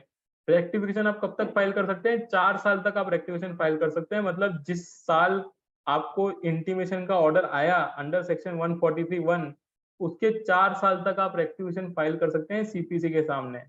तो आपको ध्यान रखना है कि अगर कहीं आपको गलती दिख रही है कि इंटीमेशन में कोई गलती हुई है तो उसको रेक्टिफाई करवाएं। ऑनलाइन जाके ई फाइलिंग के ऊपर रेक्टिफिकेशन आप फाइल कर सकते हैं। और तीसरा जो तरीका है आपके पास इस इंटीमेशन को चैलेंज करने का, वो ये है कि आप उस केस के अंदर अपील कर सकते हैं। Commissioner of income tax appeals को आप अपील करें कि भाई मेरे को इस इंटीमेशन के अंदर कोई इशू लग रहा है, मेरे को अपील करना है। ठीक है, तो ये 3 मेजर तरीके हैं आपके पास इंटीमेशन को रिप्लाई करने के। अब आपके अगर कोई क्वेश्चंस हो तो आप बताइए। ये वापस मेरा लिंक्डइन आ गया, जो लोगों को स्कैन करके मेरे से कनेक्ट करना है कर सकते हैं। मेरी तरफ से ये सेशन में इतना ही है, अब हम क्वेरीज ले सकते हैं। कल की भी अगर किसी की कोई क्वेरीज हो तो वो आज भी आप बता सकते हैं, तो हम उस क्वेरीज को भी ले लेंगे। And I would again request, कल जैसा हमने किया था कि आप अपना रेज हैंड करें, आपको अनम्यूट कर दिया जाएगा and then we can take your queries. तो यहाँ पे ऑलरेडी 2 लोगों ने अपना रेज हैंड कर रखा है, तो मैं उन लोगों को एक एक करके अनम्यूट करता हूँ and then we can take their queries. तो Vijay Gupta, if you can unmute yourself you can ask your query. Sir thank you sir, वो आपने कल वाला टॉपिक ले लिया सैलरी और अरियर वाला, वो क्लियर हो गया। सर इस बार हम ये पूछना चाह रहे हैं, एक हमारे मतलब पर्सनल क्लाइंट है, वो यूट्यूबर है, तो वो हाँ वो यूट्यूबर है और उनकी जो मोनेटाइजेशन से जो मनी आती है उनके अकाउंट में आती है उनके पैसा, तो हम उसको किस हेड में एसेस करें और कैसे उसका वो टैक्सेबिलिटी होगी? नहीं तो उनका काम क्या है, उनका इसके अलावा और कोई काम है कि this is his full time work? ये फुल टाइम वर्क है उनका, तो ये उनका बिजनेस हो गया ना। अगर आप बोल रहे हो कि यही उनका फुल टाइम काम है तो ये उनका बिजनेस हो गया ना, मतलब यही करना उनका बिजनेस है। इसके अलावा और कुछ करते नहीं है, तो आप इसको बिजनेस हेड में दिखाएं। अब इसको 44 AD में अपने को दिखाना है या फिर आपको इसको नॉर्मल दिखाना है, वो आपकी इच्छा है कि आपको इसको 44 AD में लेके जाना है या आपको इसको नॉर्मल बिजनेस की तरह दिखाना है फुल P&L बैलेंस शीट बना के, वो आपकी इच्छा हो सकती है। बट मेरे हिसाब से तो ये बिजनेस है और आप इसको बिजनेस हेड में आराम से दिखा सकते हैं, क्योंकि ये प्रोफेशन तो नहीं है। प्रोफेशन के अंदर तो आपका ये माना जाता है कि आपका प्रोफेशन के साथ साथ आपका कोई ये 5 जो अपने प्रोफेशन आज डिस्कस किए उसमें से कोई होना चाहिए, बट उसमें से तो कोई है नहीं। तो आप 44 AD में या फिर नॉर्मल बिजनेस में इसको लेके जा सकते हैं। अच्छा, और सर एक और क्वेरी थी कि एक क्लाइंट है, वो बोल रहे थे कि अगर ये 5 लाख तक ही हमारा वो मतलब टैक्सेबल इनकम होता है ना, उसके बाद फिर तो होता नहीं है रिबेट। तो हम अगर हम 5 लाख से जो ज्यादा है वो हम अपने भाई के अकाउंट में मंगवा ले रहे हैं पैसा। हाँ, सर समझ रहे नहीं, ये थोड़ा सा वो वो, तो हाँ नहीं वो क्या कहना है उनका, तो वो हम कैसे उनको बता सके कि आप कहाँ प्रॉब्लम में आ सकते हैं। सर ये तो अब वो भाई का जो रिटर्न भरोगे उसके ऊपर डिपेंड करता है कि आपने क्या इनकम दिखाई है, ये एक्चुअल में किसकी इनकम थी। भाई ये भी हो सकता है कि वो बोले कि बेनामी के अंदर आपकी इनकम तो थी नहीं, आपने ट्रांसफर कर दी अपनी इनकम किसी और को। ठीक है, तो भाई जिसकी इनकम है उसी के हाथ में टैक्सेबल होना चाहिए। अगर उसकी इनकम है तो फिर मेरे हिसाब से तो उनकी रिटर्न में दिखाना चाहिए और उनके बैंक में पैसा आना चाहिए। वरना बेनामी और के इशू भी आ सकते हैं कि बेनामी प्रॉपर्टी पड़ी है आपके भाई के पास, वो सब इशू आ सकते हैं। तो और सर एक और चीज, सर अपडेटेड रिटर्न वाली वो टॉपिक आपने आज डिस्कस नहीं की। अपडेटेड रिटर्न तो कल मोस्टली डिस्कस हो गया था। कुछ क्वेरी है तो आप बताइए, वो ले लेते हैं। अपडेटेड रिटर्न वो नई वाली जो कि हम रिटर्न नहीं फाइल कर सकते, अगर नहीं फाइल किए हुए हैं तो आगे चल के हम फाइल कर सकते हैं। बराबर, वो वाली तो उसमें तो 2 साल तक आप अपडेटेड रिटर्न फाइल कर सकते हैं from the end of assessment year. अगर आप 12 महीने तक करते हैं फाइल तो आपको 25% पेनल्टी देनी पड़ेगी। मतलब जो भी आपका टैक्स पेएबल आएगा, आप आफ्टर TDS और सेल्फ असेसमेंट टैक्स तो आपने उस टाइम पे पे कर दिया होगा, तो उसके बाद जितना भी अमाउंट आपका टैक्स आएगा उसका 25% देना है और पेनल्टी में। अगर आपका टैक्स पेएबल आता है तो, और अगर आप बोलते हो कि मैं 12 से 24 महीने के बीच में अपडेटेड रिटर्न फाइल कर रहा हूं, तो आपको 50% पेनल्टी देना है of the total tax payable after adjusting your TDS and self assessment tax. अब इसमें अपने को समझना है कि कई लोग क्या हो रहा है आजकल प्रैक्टिकली ये हो रहा है, थोड़ा लूपहोल है शायद इनकम टैक्स की वेबसाइट में, कि अगर आप 1000 रुपए लेट फी भी डाल देते हो खाली, तो उससे भी आप अपडेटेड रिटर्न भर सकते हो। बट लीगली वैसा होना नहीं चाहिए। अगर मैं प्रोविजन पढ़ूंगा तो प्रोविजन में ये कहा गया है कि जिस पर्सन का भी टैक्स पेएबल आ रहा है वही अपडेटेड रिटर्न भर सकता है। मतलब कि अगर आप बोलते हैं कि मेरे को रिफंड क्लेम करना है, मेरे को लॉस क्लेम करना है, उस केस में आप अपडेटेड रिटर्न नहीं भर पाएंगे। खाली जिनका या तो लेट फी आ रहा हो अभी के केस में या फिर उनका टैक्स पेएबल आ रहा हो, वो लोग ही अपडेटेड रिटर्न भर पाएंगे। नेक्स्ट है मार्टन द्विवेदी। तो द्विवेदी जी उनको अनम्यूट करिए खुद को। Good evening sir. Good evening, बताएं sir. Please can you repeat the provision of additional depreciation in new regime. Okay, so अगर आप न्यू रेजिम ऑप्ट कर रहे हैं तो जो एडिशनल डेप्रिसिएशन 20% आपको मिलता है वो आपको अवेलेबल नहीं होगा। You can not claim the additional depreciation of 20% under the new regime. और अगर आपका कोई एडिशनल डेप्रिसिएशन अगर आपके अनअब्जॉर्ब डेप्रिसिएशन में पड़ा होगा तो उसको भी आप कैरी फॉरवर्ड नहीं कर पाएंगे। अगर आपने आई थिंक ये 21-22 में चेंज आ गया था असेसमेंट ईयर की, अगर आपने 22 में ऑप्ट कर लिया था न्यू रेजिम के लिए, तो आप उस अनएब्जॉर्ब डेप्रिसिएशन में जितना एडिशनल डेप्रिसिएशन पड़ा था उसको आप एड बैक कर सकते थे अपने WDV के अंदर। But now this I am talking about company. तो अगर आप आज के केस में उसको बोलते हो कि मैं कन्वर्ट कर रहा हूँ इन न्यू रेजिम और उसका कोई एडिशनल डेप्रिसिएशन पड़ा है अंडर अनएब्जॉर्ब डेप्रिसिएशन, तो वो आपका वेस्ट हो जाएगा। You can not add it to your WDV, neither can you carry it forward. तो आपको वो हटाना पड़ेगा, आपको उसको अनएब्जॉर्ब डेप्रिसिएशन में से भी हटाना पड़ेगा और आप उसको WDV में भी ऐड नहीं कर पाएंगे। आपका और कोई क्वेरी है तो आप पूछ लीजिए। No sir, thank you. Okay okay. Next है कुणाल गुप्ता। आप अपने आप को अनम्यूट कर सकते हैं और फिर। Good evening sir. या गुड इवनिंग। मेरा क्वेश्चन ये है कि अगर जैसे हमारा रिफंड आ रहा है और लेकिन हमने रिफंड के लिए हमारा इंटीमेशन भी आ गया 143 में, बट वो हमारा जो अकाउंट में रिफंड का अमाउंट आना चाहिए वो नहीं आया, तो उसके लिए फिर हम कैसे आगे इंक्वायरी कर सकते हैं? नहीं, उसके लिए देखो अभी फिलहाल ऐसा कोई मैकेनिज्म तो नहीं है। जो मैकेनिज्म मैं फॉलो करता हूँ वो ये है कि पहले तो आप चेक करें कि जो वोल्टास की एक वेबसाइट है उसके ऊपर आपका रिफंड का स्टेटस क्या है। कहीं ऐसा तो नहीं है कि आपका रिफंड उन्होंने इशू कर दिया और आपका फेल हो गया क्योंकि आपके बैंक अकाउंट में कोई इशू है। तो पहले तो आप रिफंड का अपना स्टेटस चेक करें। अगर आपका रिफंड का स्टेटस कहता है कि हम लोग क्रेडिट करने की ट्राई कर रहे हैं बट हम या तो कोई स्टेटस ही नहीं है, तो उस केस में आपको क्या करना है, अगर स्टेटस ही नहीं है तो उस केस में जो तरीका मैं अपनाता हूँ वो ये है कि ग्रीवेंस रेज करे एसबीआई को। आप ग्रीवेंस में जाए ई फाइलिंग के अंदर, उधर एसबीआई करके एक ऑप्शन होगा, एसबीआई पे ग्रीवेंस रेज करे कि मेरा ये रिटर्न इस दिन प्रोसेस हो गया था, उसको लगभग 1 या 2 महीने हो चुके हैं, मेरे को अभी तक मेरा रिफंड इस बैंक अकाउंट में जो मैं ऑलरेडी वैलिडेट कर चुका हूँ ई फाइलिंग के ऊपर, उसके ऊपर मेरे को अभी तक मेरा रिफंड नहीं आया है, तो काइंडली मेरे को मेरा रिफंड इशू करें। तो आप ये ग्रीवेंस लगा के ट्राई कर सकते हैं, मेरे हिसाब से आ जाना चाहिए। अगर नहीं आता फिर भी तो आप लोकल एओ को जाके रिक्वेस्ट कर सकते हैं कि मेरा ये रिफंड 2-3 महीने से अटका पड़ा है, इसको आप रिफंड को रिलीज करवाएं सीपीसी के थ्रू। क्योंकि आज की डेट में रिफंड का सारा जो मतलब बोलते हैं कि जो पावर है वो सारा सीपीसी के पास है। तो हो सकता है एओ मना भी करे, बट आप उसको कहिए कि सर मैं सीपीसी को लेटर लिख चुका हूँ इतनी बार, वो लोग नहीं दे रहे मेरे को पैसा, तो इसलिए मैं आपके पास रिक्वेस्ट करने आया हूँ। सर जो आपने पोर्टल बताया वोल्टास का, ओल्टास OLTAS, आप गूगल पे लिखिए रिफंड स्टेटस इनकम टैक्स, ऐसा आप लिखिए, आपको ओल्टास का पहला लिंक मिलेगा, OLTAS ओल्टास। तो सेकंड क्वेश्चन इज अगर इन केस ऑफ पर्सन जो उसका रिटर्न फाइल हो रहा है उसकी डेथ हो जाती है, तो जो रिप्रेजेंटेटिव असेसी उसको रिटर्न को फाइल करता है, तो ठीक है, और उसका फिर जो है असेसी का इनकम जो है मतलब 23-24, जैसे अभी ये चल रहा है 22-23 का जाएगा, तो 23-24 बराबर में भी इनकम है, तो बराबर 23-24 में भी कोई इंटरेस्ट, बैंक इंटरेस्ट वगैरह, तो वो 22-23 बराबर। वाले रिटर्न में ही चला जाएगा या अलग से उसका नेक्स्ट ईयर करना नहीं नहीं, पड़ेगा? अलग से जाएगा सर। जब भी किसी पर्सन की डेथ होती है तो उसका लॉ ये कहता है कि पहले तो आप लीगल हेयर रजिस्टर करें किसी एक पर्सन को।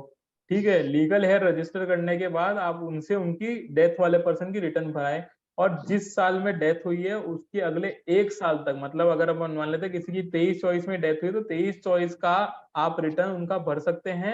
और उस साल के अंदर जो उसकी इनकम होगी उसके लिए आप अगले जुलाई में रिटर्न भरिएगा, आप इस रिटर्न में उसको इंक्लूड नहीं कर सकते।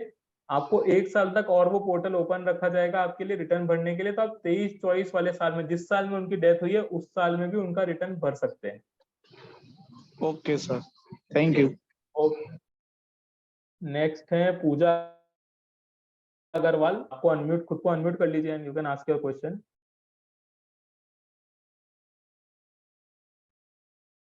Good evening, sir. Good evening. Sir, actually, my question is, suppose एक assessee है, वो salaried employee है, but other than salary वो freelancing का काम भी करता है. He is an engineer. Okay तो फिर मेरा क्वेरी ये थी कि सपोज उसको 20,000 की इनकम फ्रीलांसिंग का कोई प्रोजेक्ट मिला, उससे उसको रिसीव होती है, लेकिन वो काम खुद करने के बजाय अपने जूनियर्स को डेलीगेट कर देते हैं and he transfer 10,000 to them. तो वो जो उसके पास जो रिमेनिंग 10,000 बचे वो कौन से हेड में मतलब एसेसेबल होंगे, पीजीबीपी में या फिर अदर इनकम में? बराबर। अगेन मतलब जितने भी ये हेड ऑफ इनकम के है ना कि बिजनेस में कौन जाएगा और अदर में कौन जाएगा, इनका एक बहुत सिंपल सा आंसर है। इसको हमको लॉ में कहीं नहीं लिखा कि बिजनेस क्या होता है, अदर सोर्सेज क्या होता है। It is on self declaration कि आपके हिसाब से क्या ये आपका बिजनेस है या आप ये एज अ टाइम पास कमा रहे हैं, कि this is not your regular business and you are not running a profession out of this. So it will depend on your self declaration. अगर आप बोलते हैं कि मैं रेगुलरली ये फ्रीलांसिंग करने वाला हूँ, because freelancing is also business in itself. अगर आप बोलते हैं मैं रेगुलरली फ्रीलांसिंग ही करने वाला हूँ, हर साल करूंगा, मैं एवरी मंथ करता हूँ मैं freelancing, then you can very well say कि दिस इज माई बिजनेस और this is my profession and मैं इसको अदर सोर्सेज में नहीं दिखाऊंगा। पर अगर आप बोलते हैं कि नहीं, मेरे पास कभी कोई प्रोजेक्ट आ गया तो मैं कर लेता हूँ, कभी प्रोजेक्ट नहीं आया तो मैं नहीं भी करता, I don't actively do this business और दिस प्रोफेशन, तो आप इसको अदर सोर्सेज में दिखा सकते हैं। बट जब आप इसको अदर सोर्सेज में दिखाएंगे, एक चीज जरूर ध्यान रखिएगा कि अदर सोर्सेज में एक्सपेंस क्लेम करना थोड़ा सा मुश्किल होता है। तो उधर जब आप अदर सोर्सेज में सेक्शन 57 में लिखा हुआ है कि अगर आपका नेक्सस 2 हो जाए तो आप एक्सपेंस क्लेम कर सकते हैं, but again it is difficult to claim an expense. तो अगर आपका कोई एक्सपेंस भी हो रहा है अपनी इनकम अर्न करने के लिए, तो it is always advisable and if you are doing it regularly to show it as a business rather than as a other sources income. Okay sir, thank you. एक लास्ट क्वेश्चन है आयान खान का, मैं उनको unmute कर रहा हूं, तो आप अपना क्वेश्चन पूछ लीजिए। Good evening sir. Good evening. Sir कल हमने एटीसी की डिडक्शन में लाइफ इंश्योरेंस डिस्कस करा था, करेक्ट। जहाँ जहाँ आपने बोला था कि जो प्रीमियम 10% ऑफ मैच्योरिटी वैल्यू ही होना चाहिए, अदरवाइज वो डिसअलाउ हो जाएगा। बराबर। पर कल एक और कोई पर्सन थे, उन्होंने कहा था कि जो सेक्शन है वहां पर रेस्ट्रिक्टेड टू 10% है, ओके, डिसअलाउ नहीं होगा, तो इसमें थोड़ा डाउट। नहीं तो एक बार हम वापस प्रोविजन देख लेते हैं सब लोग। मैं एक बार एटीसी ओपन कर लेता हूँ, हम जी। उसको देख लेते हैं कि क्या लिखा हुआ है प्रोविजन में, उस हिसाब से उसको क्लेरिफाई कर लेंगे, कोई दिक्कत जी। नहीं। एक second.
Just a second, income tax act open हो रहा है। Okay sir.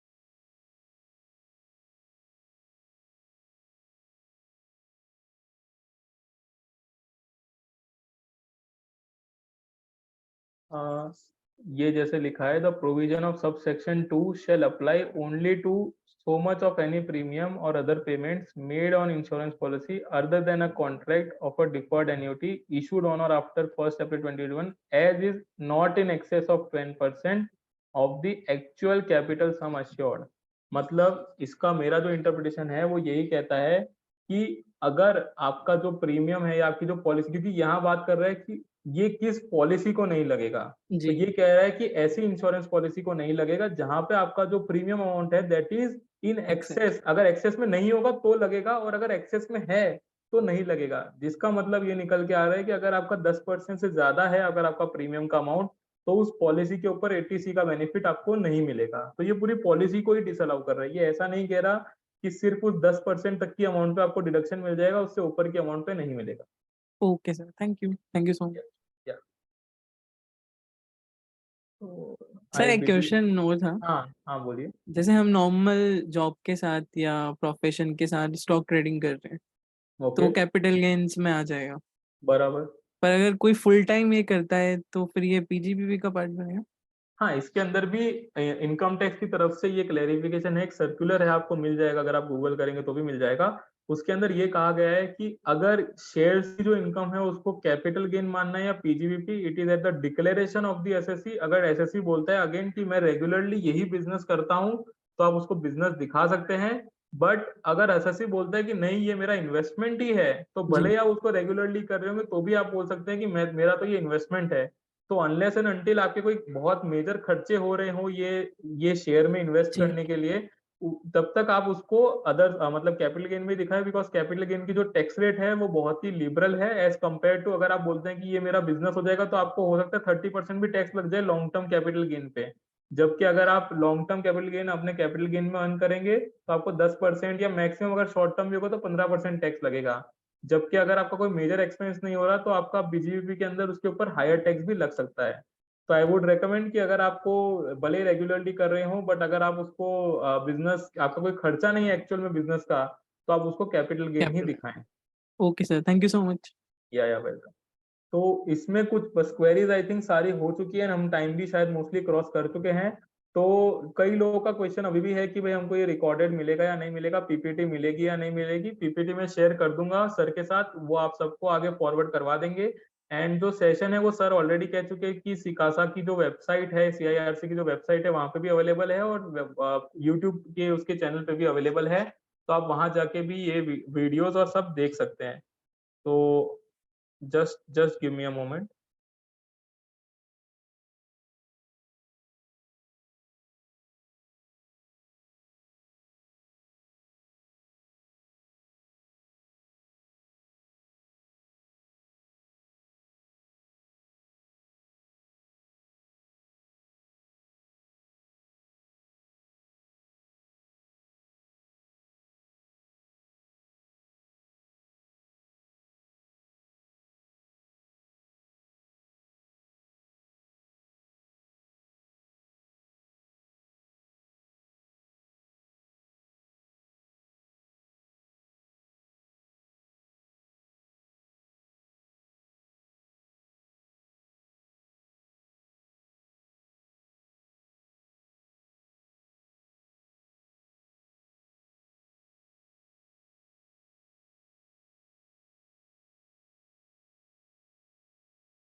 Priyanka, if you can unmute yourself, मैंने रिक्वेस्ट की है, उसमें डाला है, if you can unmute yourself, so you can ask your query.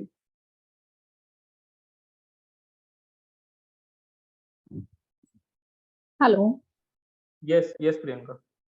Sir, मेरा ये क्वेश्चन था, लाइक अगर कोई सैलरीड एम्प्लॉय है और उसने फाइनेंशियल ईयर एंड मार्च में शेयर्स में इन्वेस्टमेंट किया और सेम मंथ में इन्वेस्टमेंट विड्रॉ कर लिया complete amount without any earnings, तो क्या उसे इनकम टैक्स में शो करना होगा?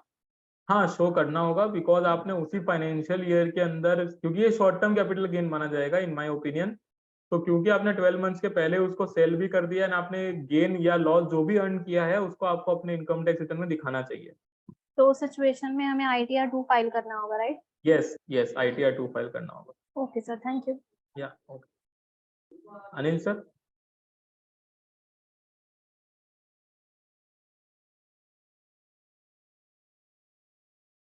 एक सेकेंड, हाँ आ गए। हाँ सर, आगे आवाज आ गई सर। Yes sir. तो आई थिंक आप और भी किसी बच्चों की क्वेरी हो, कुछ भी क्वेरी हो आपकी, प्लीज आस्क, ऐसा कोई इशू नहीं है कि, और फिर भी अगर आपको लगता है, इफ यू थिंक कि सर बात के अंदर कोई क्वेरी आती है, बट ऐसा नहीं हो कि आप 31 जुलाई को 30 जुलाई को नवन जी को कॉल कर रहे हैं कि बोला सर मैं रिटर्न फाइल कर रहा हूँ और यहाँ पे इशू आ रहा है सर, तो प्लीज ऐसा ना करें। आपकी जो भी क्वेरी हो एक टाइमली आप लोग पूछ लें, आप मेल डाल दें CIRC में, definitely we will revert. And thank you so much Naman ji, thank you really. आपने जो टाइम दिया है और 2 दिन तक जिस तरीके से समझा है, बेसिक जो हम चाहते थे बच्चों को समझाना उस तरीके से आपने समझा, रियली थैंक यू सर। और हम आगे भी ऐसे आपका टाइम लेते रहेंगे बच्चों के लिए। बिल्कुल सर। और अभी विजय जी कहने से GST इम्प्लीकेशन में definitely Vijay ji we are also trying कि GST के ऊपर भी हमने एक सेमिनार रखें, या एक उसके ऊपर रजिस्ट्रेशन एंड रिटर्न्स के ऊपर उसके ऊपर रख रहे हैं। यूट्यूब चैनल का नाम संजना उसका है CIRC यूट्यूब चैनल है। सुलभ जी यही नाम है ना अपना? Yes sir, CIRC of ICAI। CIRC of ICAI। एक लास्ट क्वेश्चन किसी बच्चे ने एक बार मैसेज डाला है, आयान खान ने। यस आयान, बताओ, पूछिए। एक बार बच्चे को आप वो करें, अनम्यूट करें। एक सेकेंड, हाँ sir. Hello sir. Yes hello sir, मेरे पास इनकम टैक्स का एक डॉक्यूमेंट है, मैं कल सेशन के बाद उसको पढ़ रहा था, ITC की डिडक्शन के ऊपर ही। तो इसमें इन्होंने एक इलस्ट्रेशन दे रखा है जिसमें premium paid on insurance policy 8,400 और सम अश्योर्ड 25,000 है। ओके।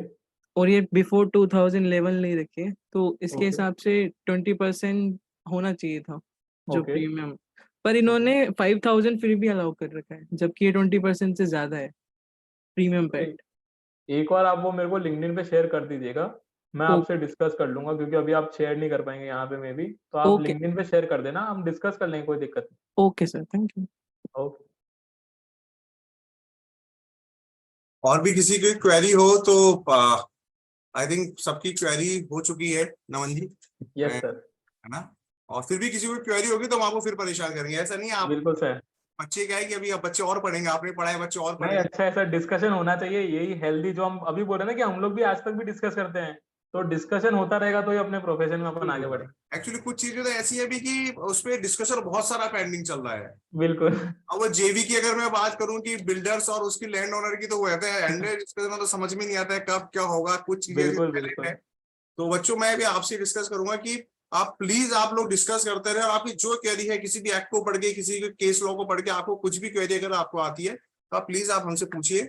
और ये हमारा इनकम टैक्स का सेशन हुआ, जल्दी हम जीएसटी का भी लेके आएंगे, कंपनीज एक्ट का भी, और एक चैट जीपीटी का भी प्लानिंग की हम 4-5 दिन की कंटिन्यूस चैट जीपीटी के ऊपर लेके आएंगे, किस तरह से हम उसको यूज कर सकते हैं। Thank you so much student, thank you Naman ji, thank you so much, Thank you, sir. फिर मिलते हैं। Thank you sir, thank you.